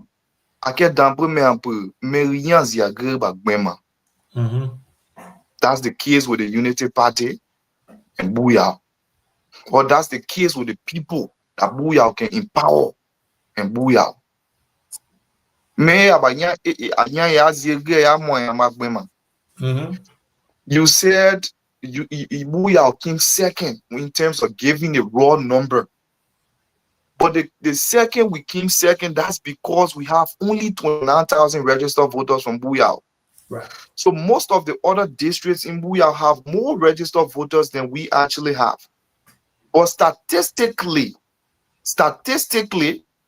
Booyah voted the highest for Unity Party than any other district in the country.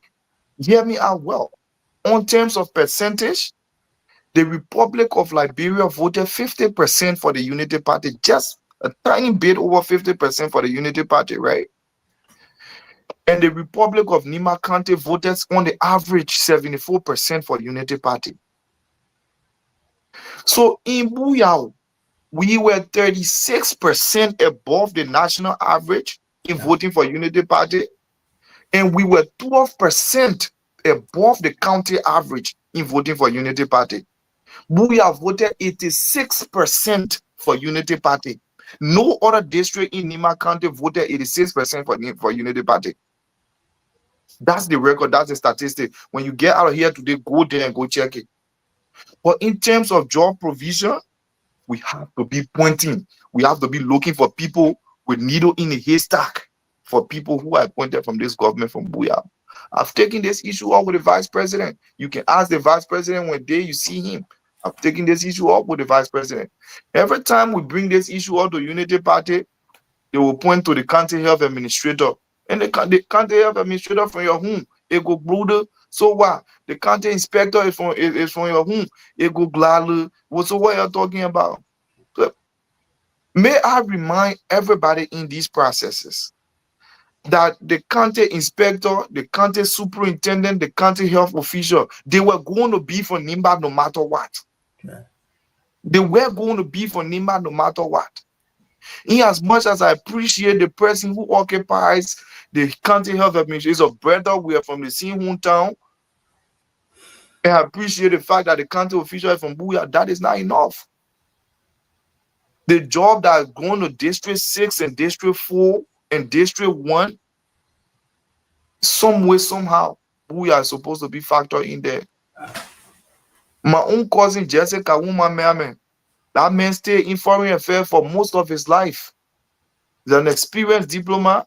He grew in the ranks and file of the Ministry of Foreign Affairs. This man is bona fide in Booyah election.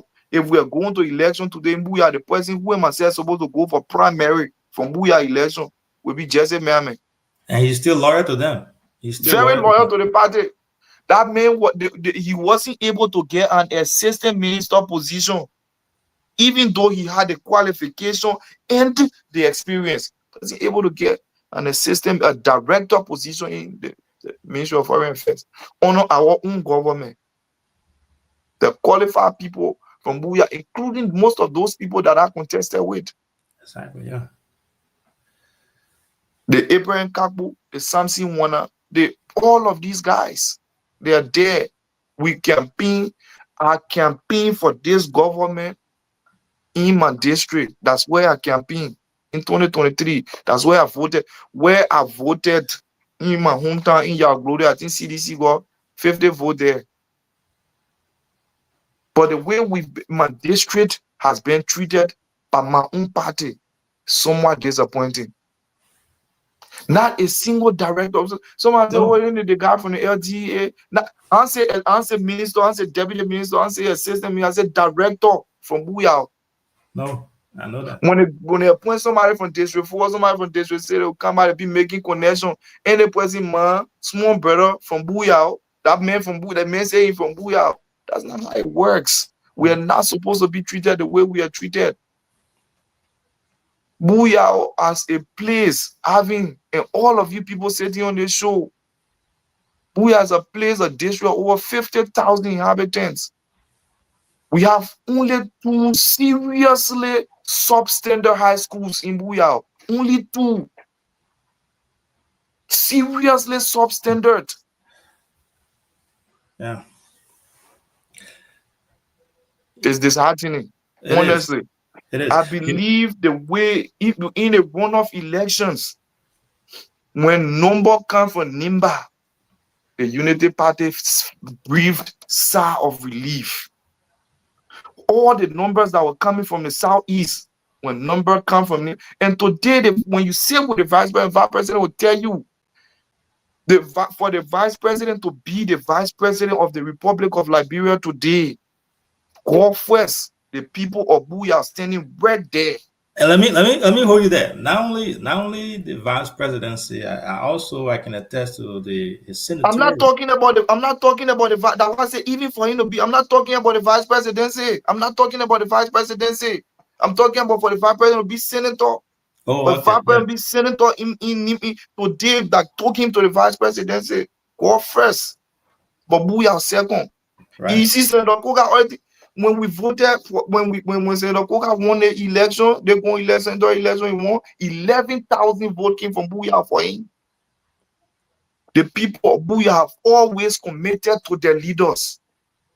In my opinion, the leaders having adequately reciprocated, including Senator Koga, who is from Buya, can sit on the show. He's my big brother. I respect him a lot. I can sit on the show and I can see that from Senator Koga to the vice president, people have overlooked us way too much. They've taken advantage of our people. I think it's time that we look around the people who are in authority and see that the people of Buya deserve better. Yeah. One day the people will wake up. One day the people will become conscious. We will not tell any given election. I will go and campaign. Matter of fact, if the vice president gave me the opportunity, I will lead a campaign in 2029. Buya. Mr. Boyka is my papi. I will campaign for the Unity Party any day in Nimba. But our people might become conscientized one day. We shouldn't take advantage of their ignorance. Thank you. Thank you so much, Takwa. You know, my next point is not a question, but it's just to buttress what you're saying. You know, like for me, those of you who know me, I've been working in Buya for a very long time. Buya is near and dear to my heart. In fact, when I leave from here, I go to Liberia. I stay one day in Monrovia. The next day, I'm in Buya. And I was talking to one of our colleagues our brothers from Buya the last time, and I told him, I said, you know, our parents sent us to school to be in this position that Takwa, DK, you know, all those guys, Shadrach, all of us are today, so we can be able to stand up and speak for them. We are the new breed of Buyao. Buyao is historically known for coming up with great leaders from the Jackson F. Doe, and the name goes on and on and on, right? So we are the new breed of leadership. We are the new Jackson F. Doe, and we have to speak for our people. I live in the U.S., like you said. I have zero interest when it comes to anything else. I live here, I work here, but I love Nema County. I love Buyao. And I found it very, very disheartening when I talk to our brothers, like you just eloquently stated here, our frustration. And I think for those of the folks who are closer to our leadership there, and I believe our folks deserve better, right? Buyao has to be at that table. We have to have some piece of that cake, right? We cannot just be waiting and then come 2027, 2028, they go there and then they start, our people start running around campaigning for them. As some people call us avoidance because we are closer to the border, but we are very sound, we are very educated, highly educated from that district, smart people from over there. And we are sound. We know exactly what's happening. We may not be talking, our people may not be coming up to say things, but we are not happy. Our folks are disenchanted. And I think it's time for the leadership over there to look back at Buyao and try to reward our young people like you guys who are in the trenches and fighting for this government. So that's my thing. I've been holding it for a very long time. And again, when I heard about you coming today, I said I was going to be on the show to ask this question. I think it's time that we speak up, and hopefully our people will listen. But we You going to lobby for job for Takbo or what? I'm not here to lobby. I'm looking for a job for you. DK, wait. Don't matter. There's going election. Look, listen, and let me be clear about this, right? Let me clear the records on this, right? We could do a lot more better. For example, if you ask me in the first thing, be like, what do you want for the government to do? For I will not be so much focused on employment. Yes, that's an international road. Pave that road, make your quota. Let put bridge on between Butu and Benue. Let economic activity flow for our people. Even the government will generate more revenue. There's a bunch of illegal border crossing. All the goods. So Takbo, you are not on the people decision-making table. And you demanding for things that will cost millions of dollars. The first opportunity the people supposed to give you was to make you come closer and sit with them on the decision-making table. They deny you with that. You're talking about face from ban to move to a face you breach that will cost millions of dollars. That does not stop us for talking. It does not stop us for talking to the people. Bobby, I didn't say it. I said we are doing it here. But we need to demand more. Listen, DK, like I said, right? I'm thankful. In this election that we just concluded, I spent over 75,000 United States dollars from 2024 to August 2025 in Buyao District. Believe it or not. You can believe it or not.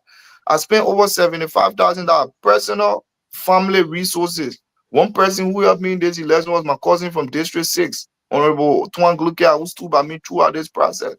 And yes, I believe by now it's an open secret that the office of the vice president assisted me with $100,000 on election day. I believe that is an open secret by now. A lot of people know that because 100,000 US, 100,000 Liberian dollars on election we're talking about 500 billion here for track that thing. You know how many people behind elections? We spend our own money in this process with our friends. You know how many people behind election? When we are being objective about our district, the man is your own man. How much you send for him? Just sitting down there, they lead that thing. So let it talk your own now. Any public figure, they need to talk your own. You work in Senator Koga office before. When we are being objective about our district, I want people to understand that we are speaking from the heart. My friends from the Unity Party who know me.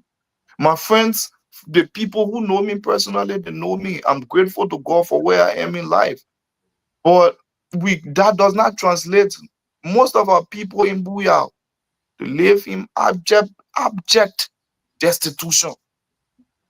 The places we slept, the food we ate, the water we drink. Gentlemen, in 2025, our people shouldn't have to be living like that. Some of those things broke my heart. The health facilities, the care. Man, one day I was campaigning, we're coming from Yao Lepula. We're going back to Glory that day. We're going back to Glory to rest. And the road between Lepula and Yale is so bad that the team was debating in the car. We're using 2 cars that day, one pickup and one SUV. The team was debating. Let's go past Nyosa. But boy, Nyosa, the other people say no, let's pass here. When I was just after green, when we debated that day, I overruled. Abu Kwadua Nyadazia. Ido Nyadazia. We didn't even get off the road from Lepula. Once we went down that hill, there was a terrible motorbike accident right down the road. The people were there dying. The farmers were coming from the farm. They're standing over the people, nothing to do. First of all, we don't even have cell signal. More than 60% of the district now get cell signal. Before I talk about internet.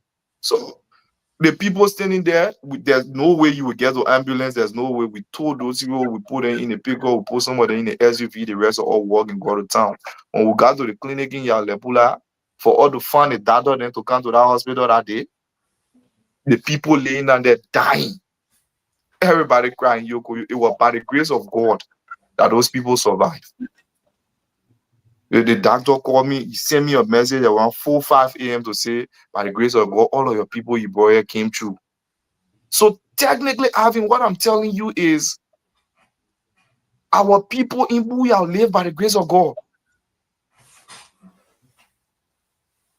When pregnant woman, when pregnant, there's a guy from Butu they call Dr. Paul, you probably will know him. My uncle. When a woman is pregnant in Butu, they go there, Dr. Paul to advise them. Sometimes you tell them, say, oh, you take that person to Ganta, let it sit down there for just in case. If you think the person is okay enough, you see, sit down here. But even childbirth in Buya in 2025 is the biggest risk. Our people are living by the grace of God. And it does not have to be that way. No. It does not have to be that way. Thank you, Honorable Takwa. Thank you so much for being here tonight. See you. I don't know whether you have any other follow-up question to ask Takwa before we take leave of him. Yeah. Takwa, man, what's your next plan? My plan is simple. I think we talked about this before. My plan is simple. After the elections, the results were disappointing. But I see the numbers that came out of the election are quite a different way. There are a lot of factors in going into the elections, the result that came out. But a lot of people will not understand. People only look at the raw number. Augustus Menkwa and myself came from not just the same South district, from the Yao clan, but we both came from the same hometown. Traditionally, Augustus Menkwa is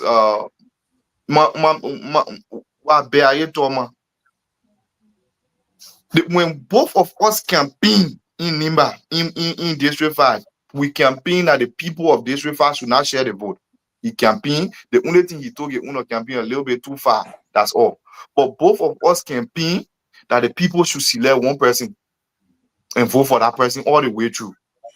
And now what the people did, the people decided that I'm a young man, I have age in my favor, and they voted for Augustus Menkwa. And that was the case from my hometown all the way through the entire Yao Belt. And if you go back to look at the election result, most of the vote Augustus accumulated were from the Yao area. And that's how we campaigned. That was my campaign message. I told the people I thought I was more popular than Augustus when it came outside of Yao. And to some extent, the Koga factor helped him in Yao. But when we got outside of there, I accumulated more votes than Augusta. Also in the Nikwaya Belt, in other places.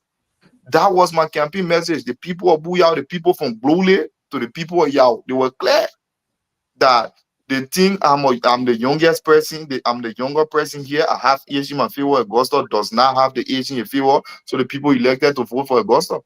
So a lot is in our election results, a lot of prospect. Our plan is on course. We intended to contest in 2029. We have not let up that plan. we stick to the plan. That's the reason why we went back to tell our people thank you. And we also told the people all of our projects that are earmarked, the market building we build in, we be at a tool. We will continue to build the market building. The one we building in, we people will continue to build that market building. Our school project that is currently ongoing in Yauzua Play, that school project will continue.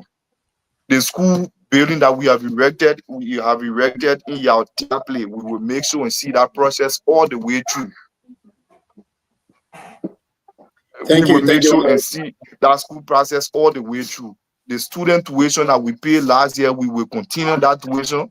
The last year we started in Yor and Nikwa. This year we start in Yao, and we see it all the way through. We're not letting off on any of our plans. We will continue to lead, and the rest of Booyah will follow. And that is the plan. I thank you guys for having me here today, and look forward to more and more of these interactions. Thank you very much. Thank you. Thank you for being here tonight, Chief. Thank you. Yeah. Have a good one, gentlemen. Dion, one second before Tapo leave. Tapo, before you leave, 1 second, I want to clarify something that Tapo said. Okay. Yeah, it's about Tapo is about the you were talking something concerning the hospital in Dimpley. Yeah. The hospital in Dimpley, I want to clarify. I built that hospital with my money. There was no political thing attached to it. I built our hospital with this notion that there was one auntie from our home when I used to play football. And then she get pregnant, they were taking her to Yao, where Peter where to hospital is. So she died in Bloody on the hill. They got to tie her body on the motorbike to take her back to Dimpley. And it got me frustrated. So that I decided to build our hospital. When the current VP was running as a senator, he reached out to me. That was the only donation that I get from outside, which was 50 bags of cement. And the vice president sent it over there. But that's how that hospital became existed and get to Dimpley. But it was not anybody from outside or somebody. Yes, the VP gave us 50 bags of cement when he was running as a senator. So that's the clarification I want to make. But we can still work together with all our young people, with all our family, and we are there. Thank you very much. Thank you very much for that clarity. It was my understanding that Steve started a construction of a hospital or clinic in Dimpley. I don't know the full story of the story, but I appreciate the clarification. I told some investors, I told some white people from here we went there. At that time, Peter Weirto was running Yao Glale. So that's how that hospital came in existence. Okay. Thank you very much for that clarity. I mean, that's a worldwide investment. The end of the day, my concern with all of those facilities, including the one my family own, the Soget Medical Center. Peter Weirto is my father's younger sister husband. So by extension, he's my father. We struggle for professionals in Booyah. The way our facilities are structured, nobody want to go there. Nobody want to go to those places. That remain my concern, that we will have those structures. If we don't develop our people, the human capacity of our people, we will build those structures. We will still suffer from healthcare system in our country, our district. Thank you very much, gentlemen. I appreciate the show. I think it was informative. I'll be back as soon as you guys need me to come back. Thank you. Thank you so much for being here tonight, Honorable Takbo. Thank you. Have a good one, gentlemen. God bless. Thank you.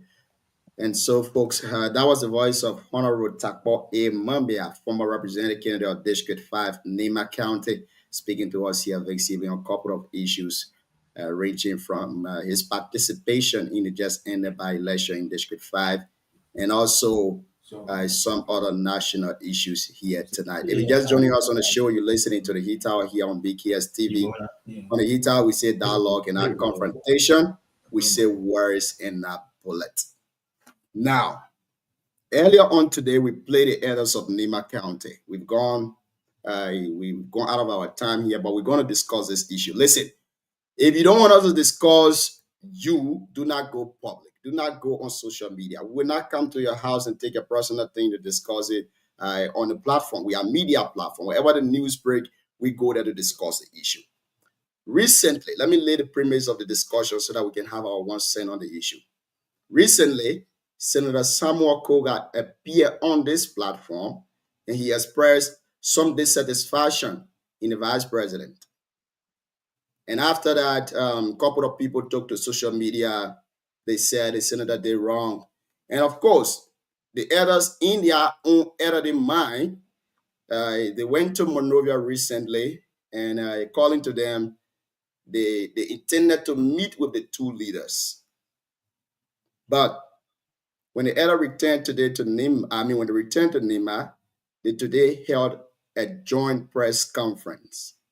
In the press conference, the elders expressed dissatisfaction in the senator, according to them. The senator disrespected them. He disrespected them by not going to them firstly to give complaints before appearing on social media platform or before appearing on radio stations. He disrespected them in that way. Secondly, he didn't want to go, according to them, he frowned at them. He didn't go to the vice president's house. He said he cannot go there. They should go to Nima to have the issue resolved in Nima County. Now, if we can just play a little bit of the recording, then we have our 1 cent and 2 cents on the issue. What say you? Do you think our elders are proceeding the right way? Does this call for peace within the county? But I think we listened to it already, right? Yeah, so I don't know whether I think we listened to it on the media, and you also played towards the beginning. I think everyone here listened to it. We have some sense of idea on what it was about, and I think we can speak to it. Am I wrong, guys? Okay, no problem. Yeah, let's just speak to it. We can say. Great. So I'm going to start with the CEO. Yeah. Let's give you 3 minutes on the issue. So, the way. First of all, I think the elders, they may know more than we know, and then they are the elders. From where we are from, the way we grew up in Nimba. Elders are elders. But elders sometimes they go wrong path. I personally believe, I'm speaking from my own stand here as a son of Buyao from Butu and as a son of Nimba. I think they said that Koga was wrong by engaging media without reaching out to them first, without reaching out to the elders to voice his dissatisfaction with what was going on. He then took upon himself, he came up to BKS to express his dissatisfaction. The others ain't like that. The point was he should have gone to them first and then say that, which I agree with that to the larger extent. I think even according to the elder himself, the spokesperson for the elder himself, he said it. He said Koga, the senator went to them, gave them kola, which is all traditional stuff, and then they accepted the apologies and all that stuff. Now, the press conference today, I felt it was not needed. It was unnecessary. I don't think they should have held a press conference, given the fact that they're still they are making peace among two brothers, big brother and small brother, where they have all agreed to go to Nima to go and go settle things there. Coming, to host press conference. And basically, when you watch the body language of the elder, he was really, really going really hard on Rukoga.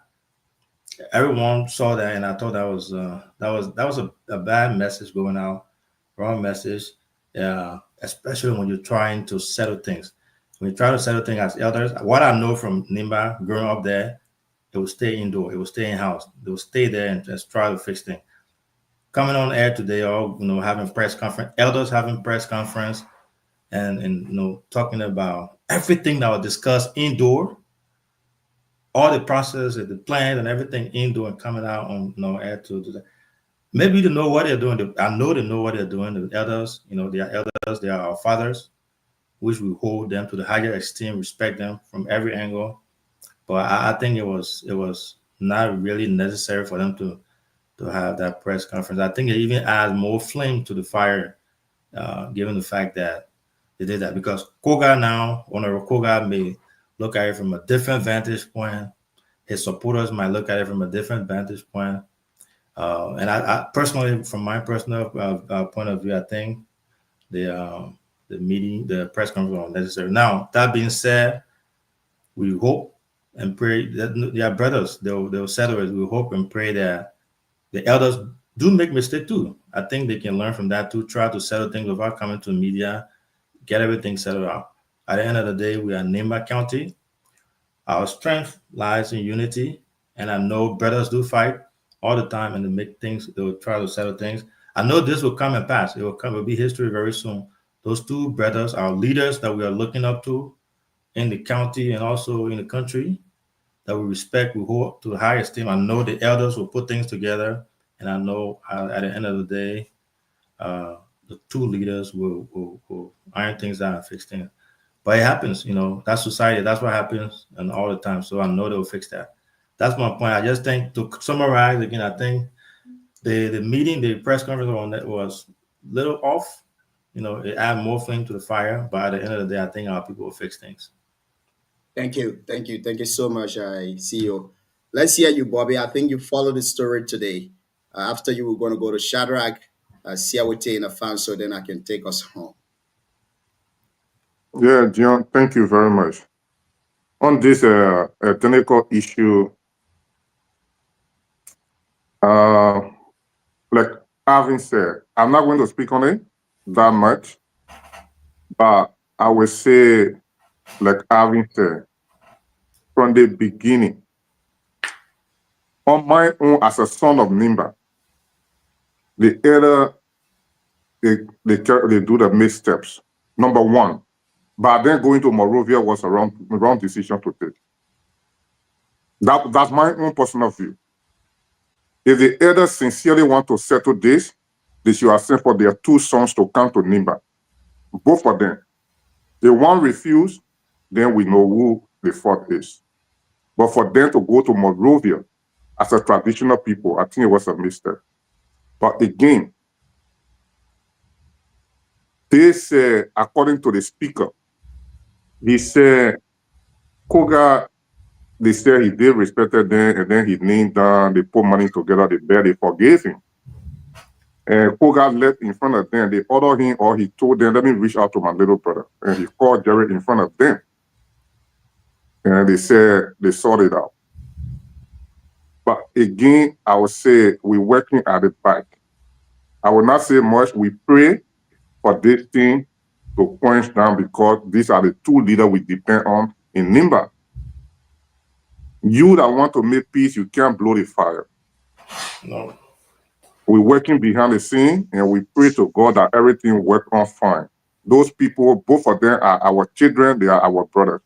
We're speaking to every party.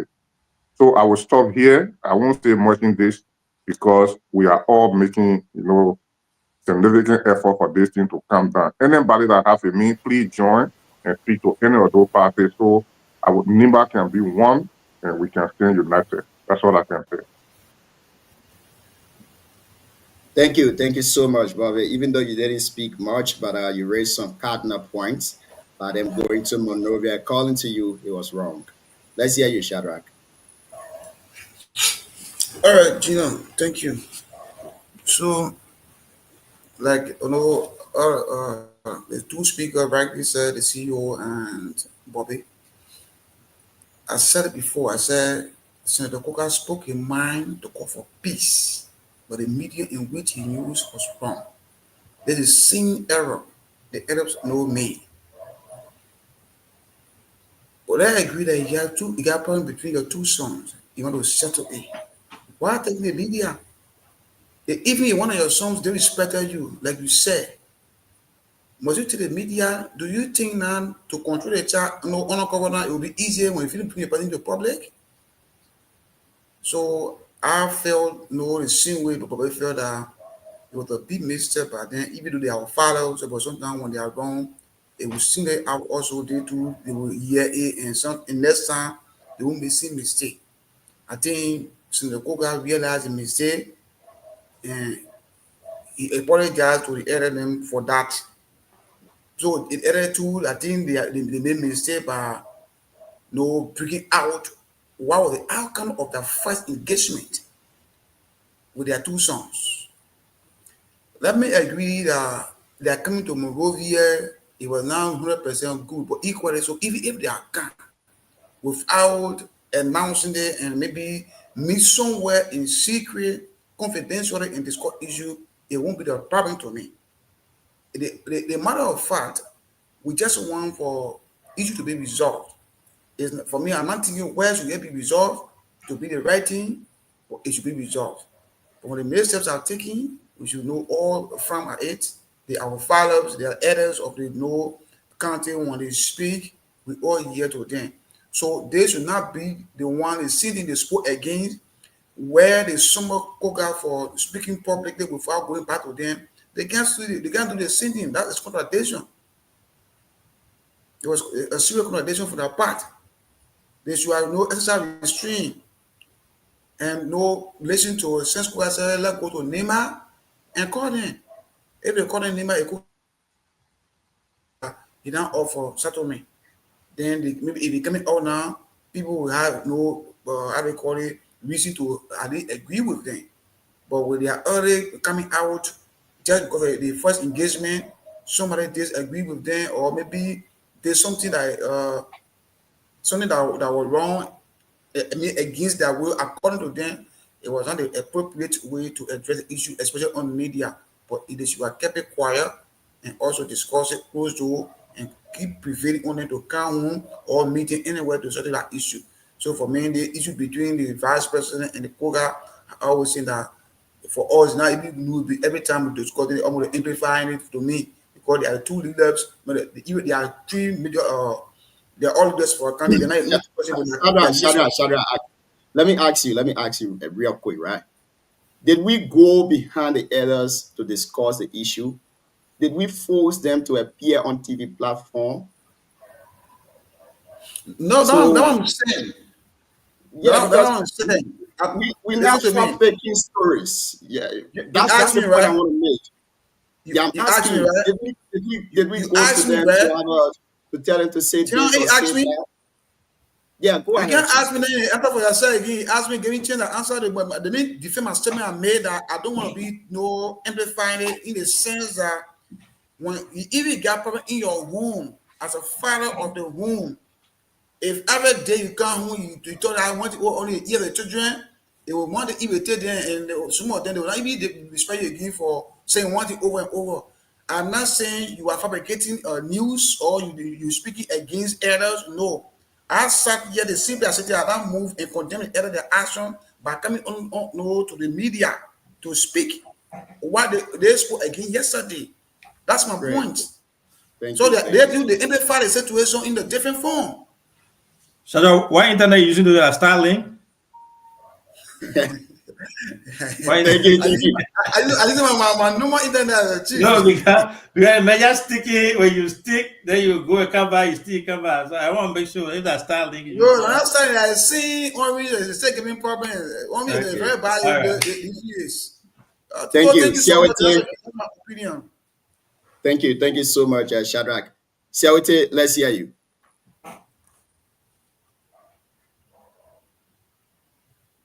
Thank you. For me, I want to be a little tab lip on the discussion with the elders, because the previous speakers have said I don't see rationale of the elders even taking the airway. So what was the issue of them even calling for conference between the both parties? For me, I'm now a traditionalist in a way. Maybe we don't understand those patterns, but what we have seen, or what I have seen, is when situation of such is at hand, what the elder does is they call both sons and try to see how best they can find remedy. Let me tell you that. Me, I'm a traditionalist. That's what tradition depicts. Traditional, traditional. So the essence of Koi Onarokoga, and both parties is because Onarokoga discussed the issue of Nima on the radio, because according to the elders, they wanted. In fact, on Okogo, I previously told them when there's anything. Hello? Personally, I listen to him when there's anything in the country that relates to the country. He will refer to the elders. And publicly on this platform, I said it was good on Okoga express himself, but to me, in my mind, it was very too early because we just came from election. We are not even gone 4 months. And if there was anything you were to refer to the elders or to the people of Nimba so that we can handle it in-house. You know, what happened to Nimba or what is happening to Nimba, I've seen a lot of analysis from different stakeholders. And what people want to see we Nimba doing is to be fighting. And people, as you see, even during the election, people have diverse political parties. At the end of the day, some are even holding key positions. But as we speak, the guys have reconnected themselves. They are moving. That's the kind of pattern we want to see in Nimba. But sometimes if you bring in this conversation, they say, I will put our hair in one basket. Do they want? People can have the political side. It don't require confrontation, no. But where people are each other throat, we have witnessed that on previous occasions in Nimba, where you see people, when they are not for this side, you see them, if it is not a caucus, and maybe it's the caucus against the county administration, the county administration against the caucus. So for me, in my mind, the elders, I listened to that recording from start to finish. I didn't really see the elderly role being played. I'm sorry if I offend anyone, but even my father, you being a father, maybe my young brother and myself got issue, and my young brother or I see young man went on radio or publicly and talked to my young brother, and he said, "Oh, you need to come back to Nimba for settlement." Then you go on the same radio. Why I went on the radio, and then you say, "Oh, I didn't expect you to say our family issue on the radio." But then you are half the side with the other side. So for me, I think there was no need for him to go on the radio. I think you are just remain silent when the general asked him, say, "Oh, we learned I went to Monrovia. What was the reason of the conversation?" For me, if it were in my case, I'll say, okay, we got pending discussion, but we update the public when we should have concluded. Now, once if you are mitigated among the both parties, and then you come up with the fundings, it will not really require funding, but at least to a resolution point. Then, of course, now, you can tell the people of Nimba, there was no issue. It was just small brother and young brother issue. But when you go to the radio, because I listened to him on Okoga, from the beginning, he didn't want to listen to them.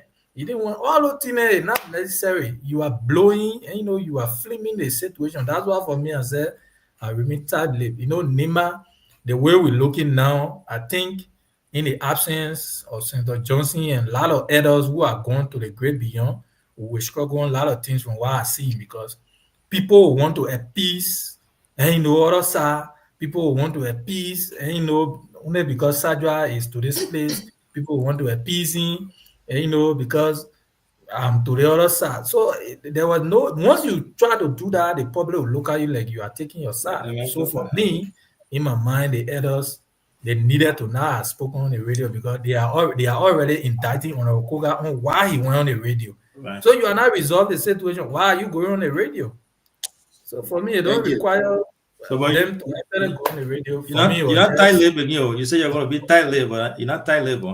No, actually, it's just disappointed. I'm disappointed. I got problem with Afonso.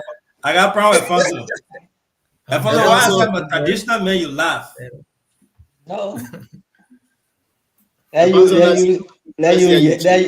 you saw for the first time you saw devil. I look when I mean good breed. Now I breed master when you saw devil in Budu, you almost run away.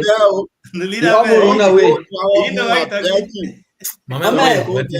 They play a phone when devil reach there and go in the ground. When you're ready to power with devil in glass, you power the material pulling car up. You know that play. So yeah, John, sometimes when we talking, we shouldn't be forgetting about the past. That's why we do history in school. So you can't forget about the past and you know where you go in the future. On the very platform, people who defended Koga for appearing on the show to share his outburst or gave information that confronting his mind. I think very people should also be, also sharing the others for appearing on the show or appearing on any other show to share information the similar way Koga did. But for us, we share at the time that Koga was wrong. So we still remain in the position to say the others were also wrong. Because for me, I don't bite and then what they call. So Koga was wrong yesterday, and the other are also in the process of negotiating and making peace. And he coming with the outburst that this, I feel it almost like they had some of the panelists said amplifying the issue again. It was not necessary to do it. They were supposed to wait and get the two heads together, talk to them before they can come to media. The media will always want to follow you to get information. So you're not forced to also be giving information that you don't have control over. You sometimes tell them when we have concluded this whole stuff, we will come to you. But you can't go about just giving information or saying things. On the other hand, they are already selling, so we just have to discuss it the way they sell it. For me, I know how Koga behave because I've been with Koga in the district. I know Koga. People who far out from Koga will say, "Hey, Koga is like this. Koga is a fighter. Koga is like this." But Koga is a desperate, politician. I always want to be in power and be the head of everything. When he's not there, he will fight by all costs. The other assertion that Koga did respected them, that one is not the first time. It's not even surprising to me to say it because he done it numerous occasions in Booyah to our elders. And our very elder who was the spokesperson were also on that same elder council in Booyah there when Koga insulted them. So I know Koga behavior towards the elder. When he finish doing it, then he go there to appeal. I know that. So it's not a screen thing about Koga.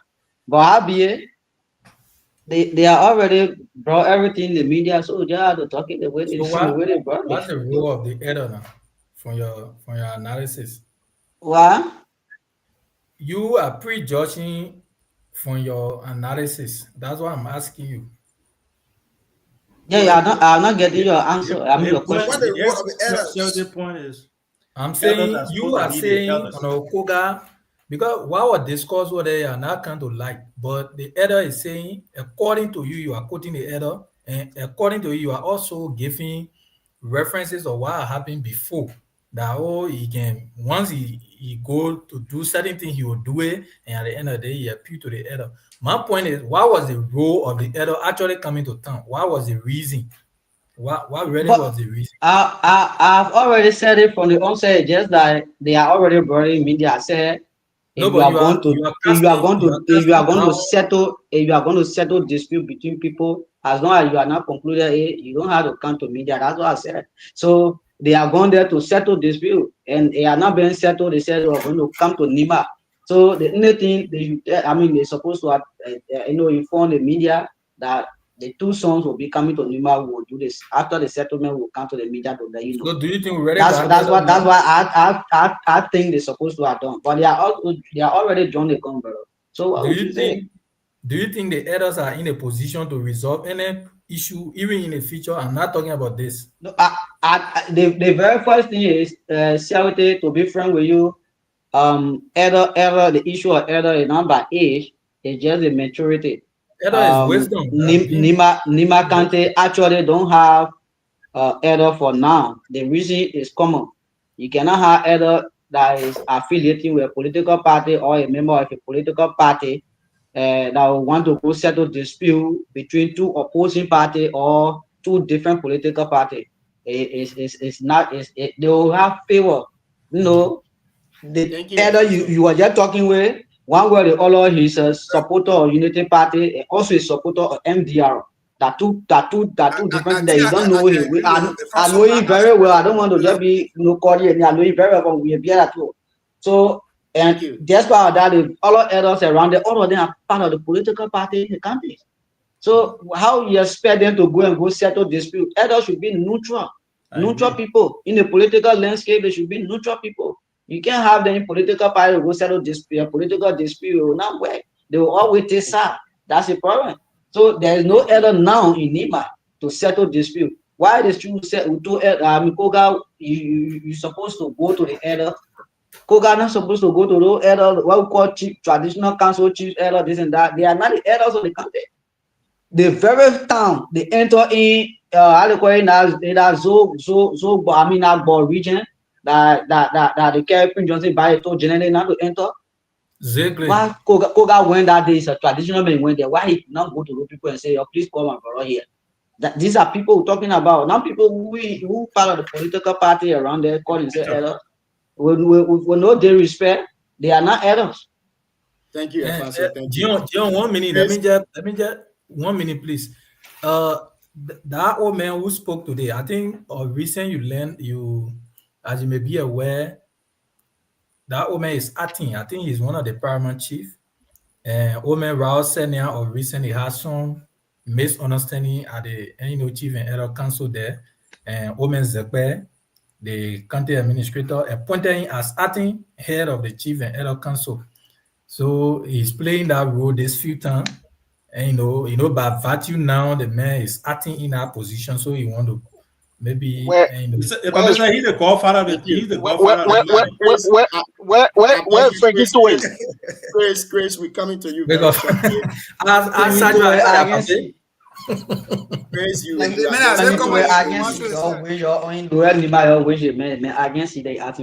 we want to recognize you on the show tonight. I beg you, Grace, I gotta hold you back. You would take us home on this issue. Please allow me to stand on the existing protocol of all of the panelists here tonight to say that the elders were wrong. And I want to say that again, the elder wrong. Listen, the elders were wrong. Let me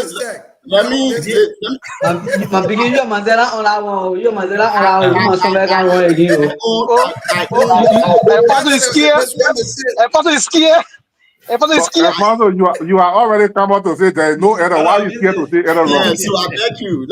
Let me say my own, Alfonso. Let me say my own. Now, the reality of the show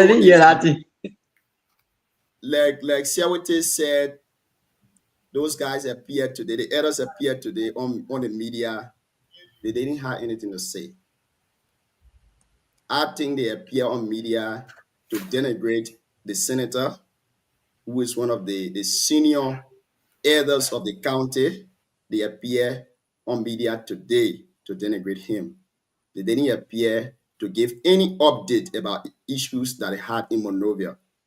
They appeared today to denigrate Senator Koga. And as it is in the media right now, if Senator Koga is coming to Nima, I would urge him that he should call all the media platforms when they are going to discuss the issue, let them discuss it before the media. Because the elders have missed their role. They have missed their role. You cannot say you are an elder, your children did something, and then you pick it and choose it between the two children. Now, it was clear. The senator apologized to you people. He gave you guys cola. By tradition, you accepted the cola, and he said, yes, we'll come to Nima. We'll have the issue settled in Nima. But you left from Monrovia, and then you came in Nima, called a press conference. It wasn't a journalist that went to them to ask them what happened there. They called for journalists. The journalist didn't go to them and say, you guys have come back from Monrovia. What's the update? They went and called journalists. It wasn't one journalist. They called an entire media crew from different media institutions. They did wrong. And I believe that the person who spoke today is not an elder. He has been misplaced. That man should be taken and given a position of a youth. That's a youth coordinator, not an elder. I will speak the issue only as I see it. Anyway, they get two routes to your hometown, so you can make more. They get two routes going to your hometown. Leave the roots. Leave the roots. Now be up there far on, so you can't pass bien at your Alfonso, protect me now. Alfonso, protect me. You are protected, host. You got Sonny Butch in Nima. And your two top children. Your two top children. You got places that you can call them to meet. And you went Monrovia, you say the vice president said you can't go to the president house because the president, the committee will be saying that he's a vice president. Why is he coming here? You think the vice president is above you, the elders, that he can't come to Nima overnight? Do you know how many times the vice president go to a farm in Tabata that he sit there? He's there all weekend. Those guys, they were misplaced. Those guys were misplaced. The vice president can't just move it out because no, my man, the vice president have protocol. The vice president have protocol. You just move it out. No. My young man, the vice president have protocol. You don't just move it out. You don't just call him and he come. The vice president, and then Barack, yeah, move, eh? The security out there, he said, please go in and say before you go there, you can't just move because you won't move. Or because you pressure right to go in and go in. You not go. So you should know that, but the senator can move anytime, not vice president. And when you know that. Alfonso, protect me. Yesterday, this vice president was in Nima campaigning for Koga. Which is different. Listen. No. It's not different. I mean, campaign is different. No. Let me finish. Let me finish. When it comes to what do you think about the elders, Shadrach will put in the bag. Shadrach will put in the bag. Yeah, this is you. Yeah, Biggie, this is a heat hour. You say heat.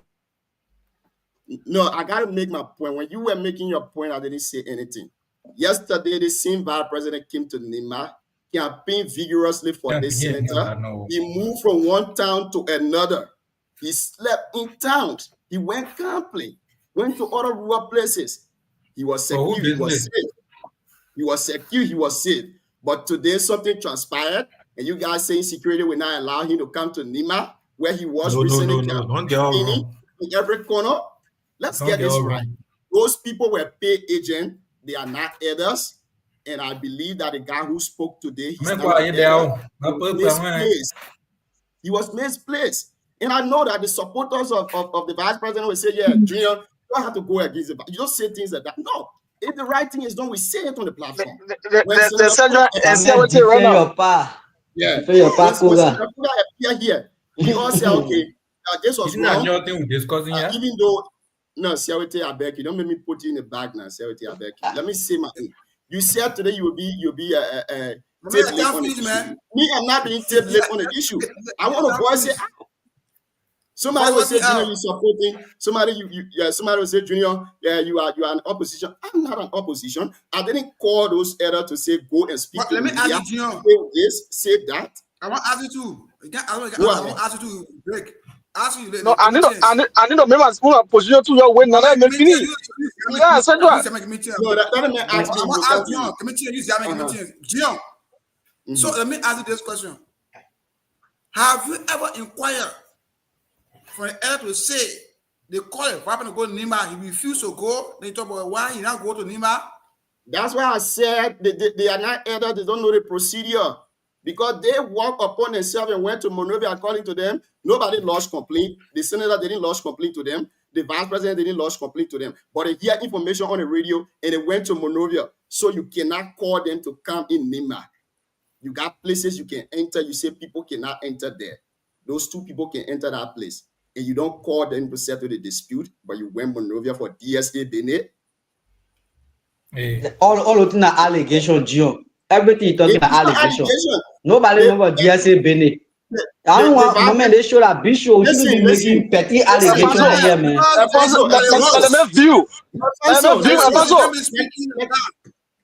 Like I said on the show, you were given the opportunity to speak. I don't call Now, talking here. you give me the opportunity to speak. I got to speak my mind. You don't tell me what to say. Those guys were sent No, by I'm a hold. You got limit to speak. You can speak. No, Sergio, that is view. Sergio, you have your view. You can't restrain. You can't restrain, Sergio. Platform, do you say me a number platform? Do you speaking? Thank you. Host, individual. Dion watching the time. Dion no, he take 30 minutes to talk. No, Dion. Dion no, he take 30 minutes. Why you talking? You guys said you were tape-led to the issue. Let me say my own. I'm not tape-led to it. If you don't want to be on the show, fine. If you don't want to say have a comment on the issue, it's okay.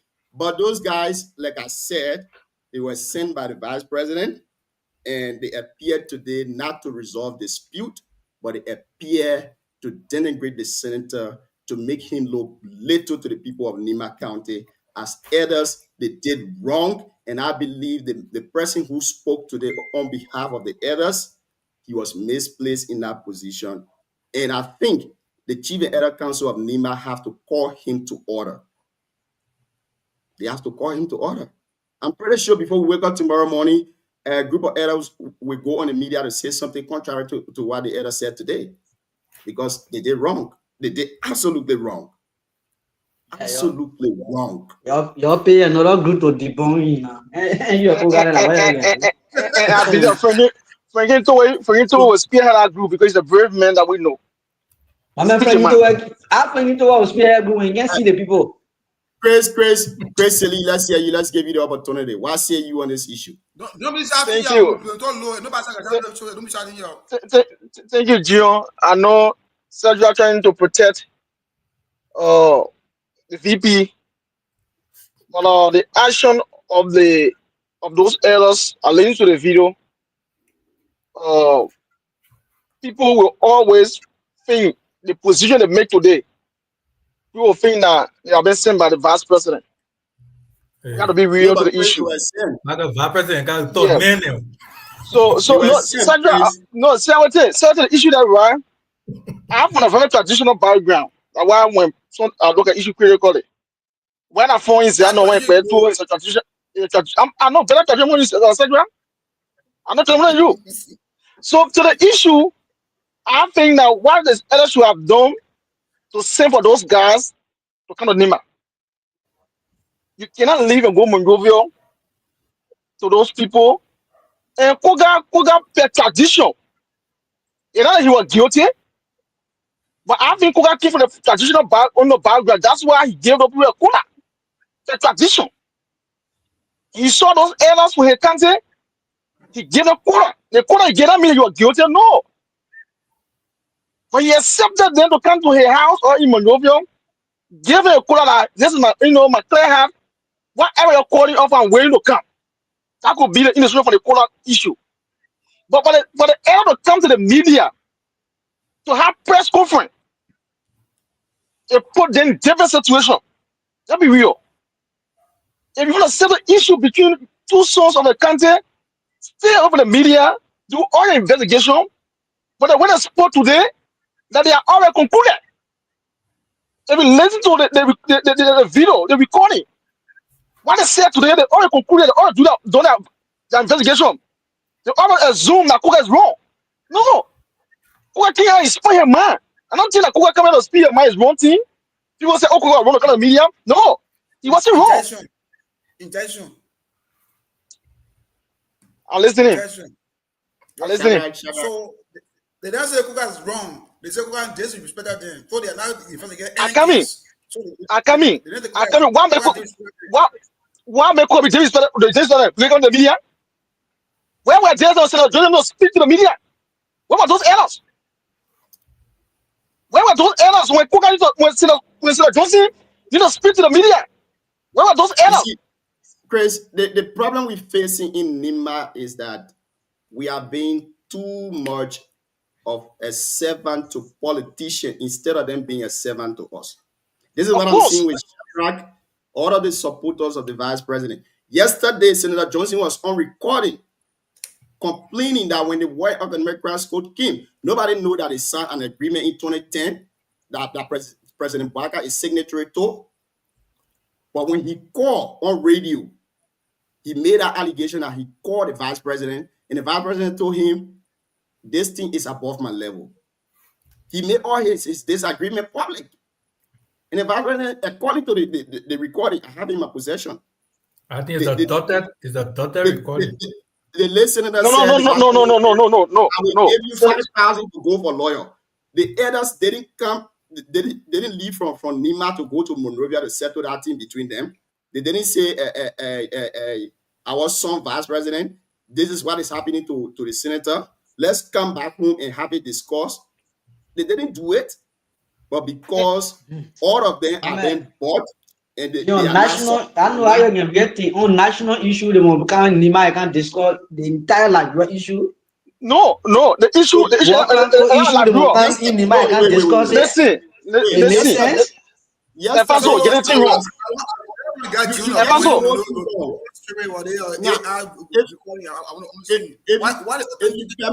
you permit me, I can play the recording here. Wait, Epaso, I'm not finished you.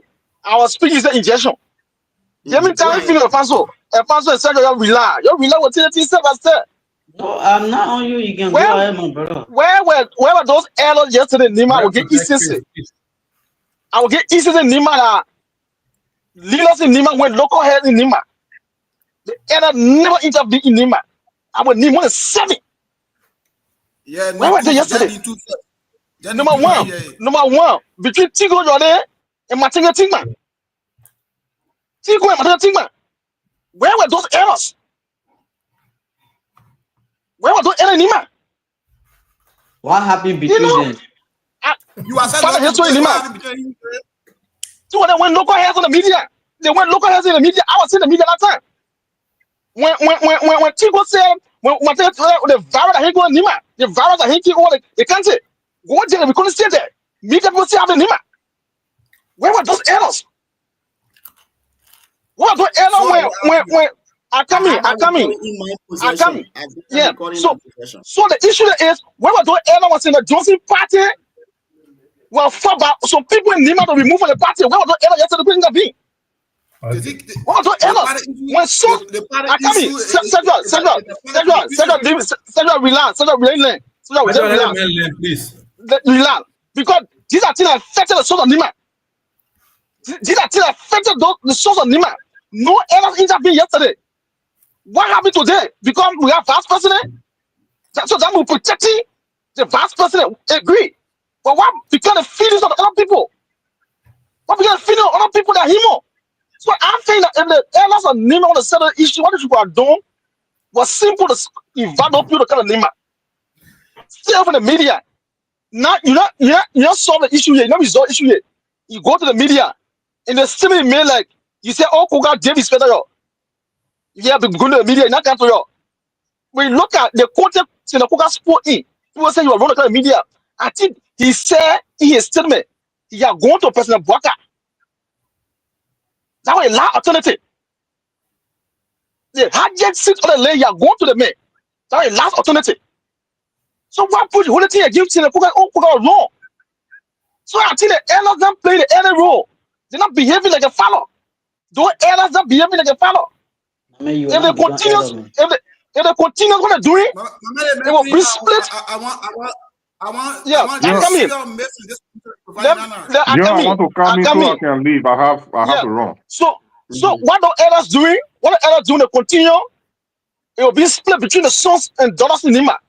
They have to be professional. They have to play the elder role to resolve issue, not become political. They have been political. They have been bought by politicians. Thank you. Thank you so much, Bobby. Let's hear you, Chief. Yeah. Thank you, Jim. Thank you.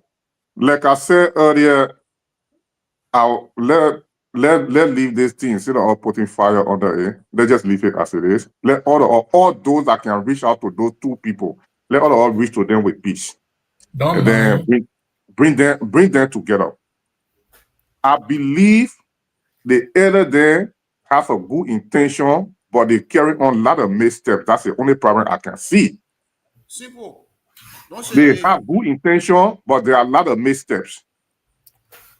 When we say the VP can't go to the playoff because they call the VP, the VP position is different from this one, from that one, we understand. But I believe because Senator Koga and the vice president were close and they together, they want them to remain together so the country can stand. But remember, Ide Gonglo went on radio station and talked about the vice president. He said the vice president attacked or the vice president ran against her, not Koga. But they never called for unity. They never called for remediation. So these are the things. But again, they want for Koga and vice president to work together so Nimba can be united. I think that's what the elder them want. It's just that they kept going along the way that they missing it in the middle. But let's pray for peace. Let's pray the elder them to come on the right track to settle the thing between those two people. But I wanted to go on a different side or different topic, but I wanted to speak directly to the CEO. I spoke to Spoon the other time, and I want for CEO to stand firm on those things. Or our platform, those are supposed to be talking for us at the backstage, to be firm on this thing. This news that has become a national news today, we broke that news on the radio station.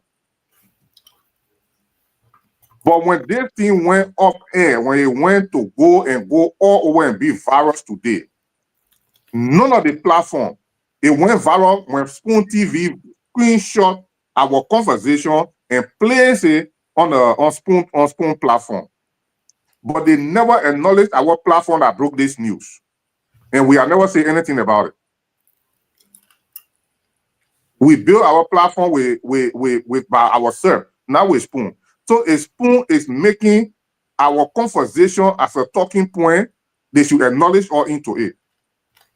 And I want all of us to stand firm on it. I want for the CEO to talk to those people when anything, if such happen again. So that's my position. I wanted for the CEO to be online or on air so I can say this. Thank you, gentlemen. Thank you so much, Brother Bobby. And I agree with you. Okay, I know OKFM knowledge. I know OKFM because I follow OKFM on the news but we have to welcome our how to call it, our privacy term. We got to work on it. Thank you. So, folks, it has been a wonderful show tonight. We discuss the issue. Always on the show, we say dialogue and confrontation. We say words and not bullets. I will take it to bed too. We'll do that one offline now. Sergio, to the bed too. I will take the bed, and you had your time. But again, it was a great show. It was really a good one. Hopefully, we will be here tomorrow. We are hearing information from District 5. Whether that is confirmed or not, our folks from the Supreme Court will give us update tomorrow, and hopefully we'll have the issue discussed here on the platform. But it's already big news.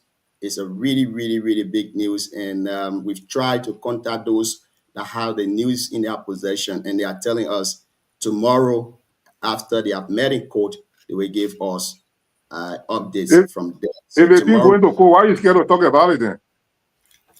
It's still in court. It's still in court. Tomorrow, but it's not on radio station. We hear it, we talk it, then it can be serious. No, that be serious with it. Anything that in court, you don't play with it. The lawyer said tomorrow should be the final verdict, and after that, they will speak to the media whether there will be another step taken forward. But we are hoping and praying that tomorrow, when that issue is brought on this media platform, we all can discuss it in depth. But again, it was a wonderful show tonight. It was a great one. See you guys tomorrow. Thank you, Chief. The defender of Koga, Koga office, that can you become.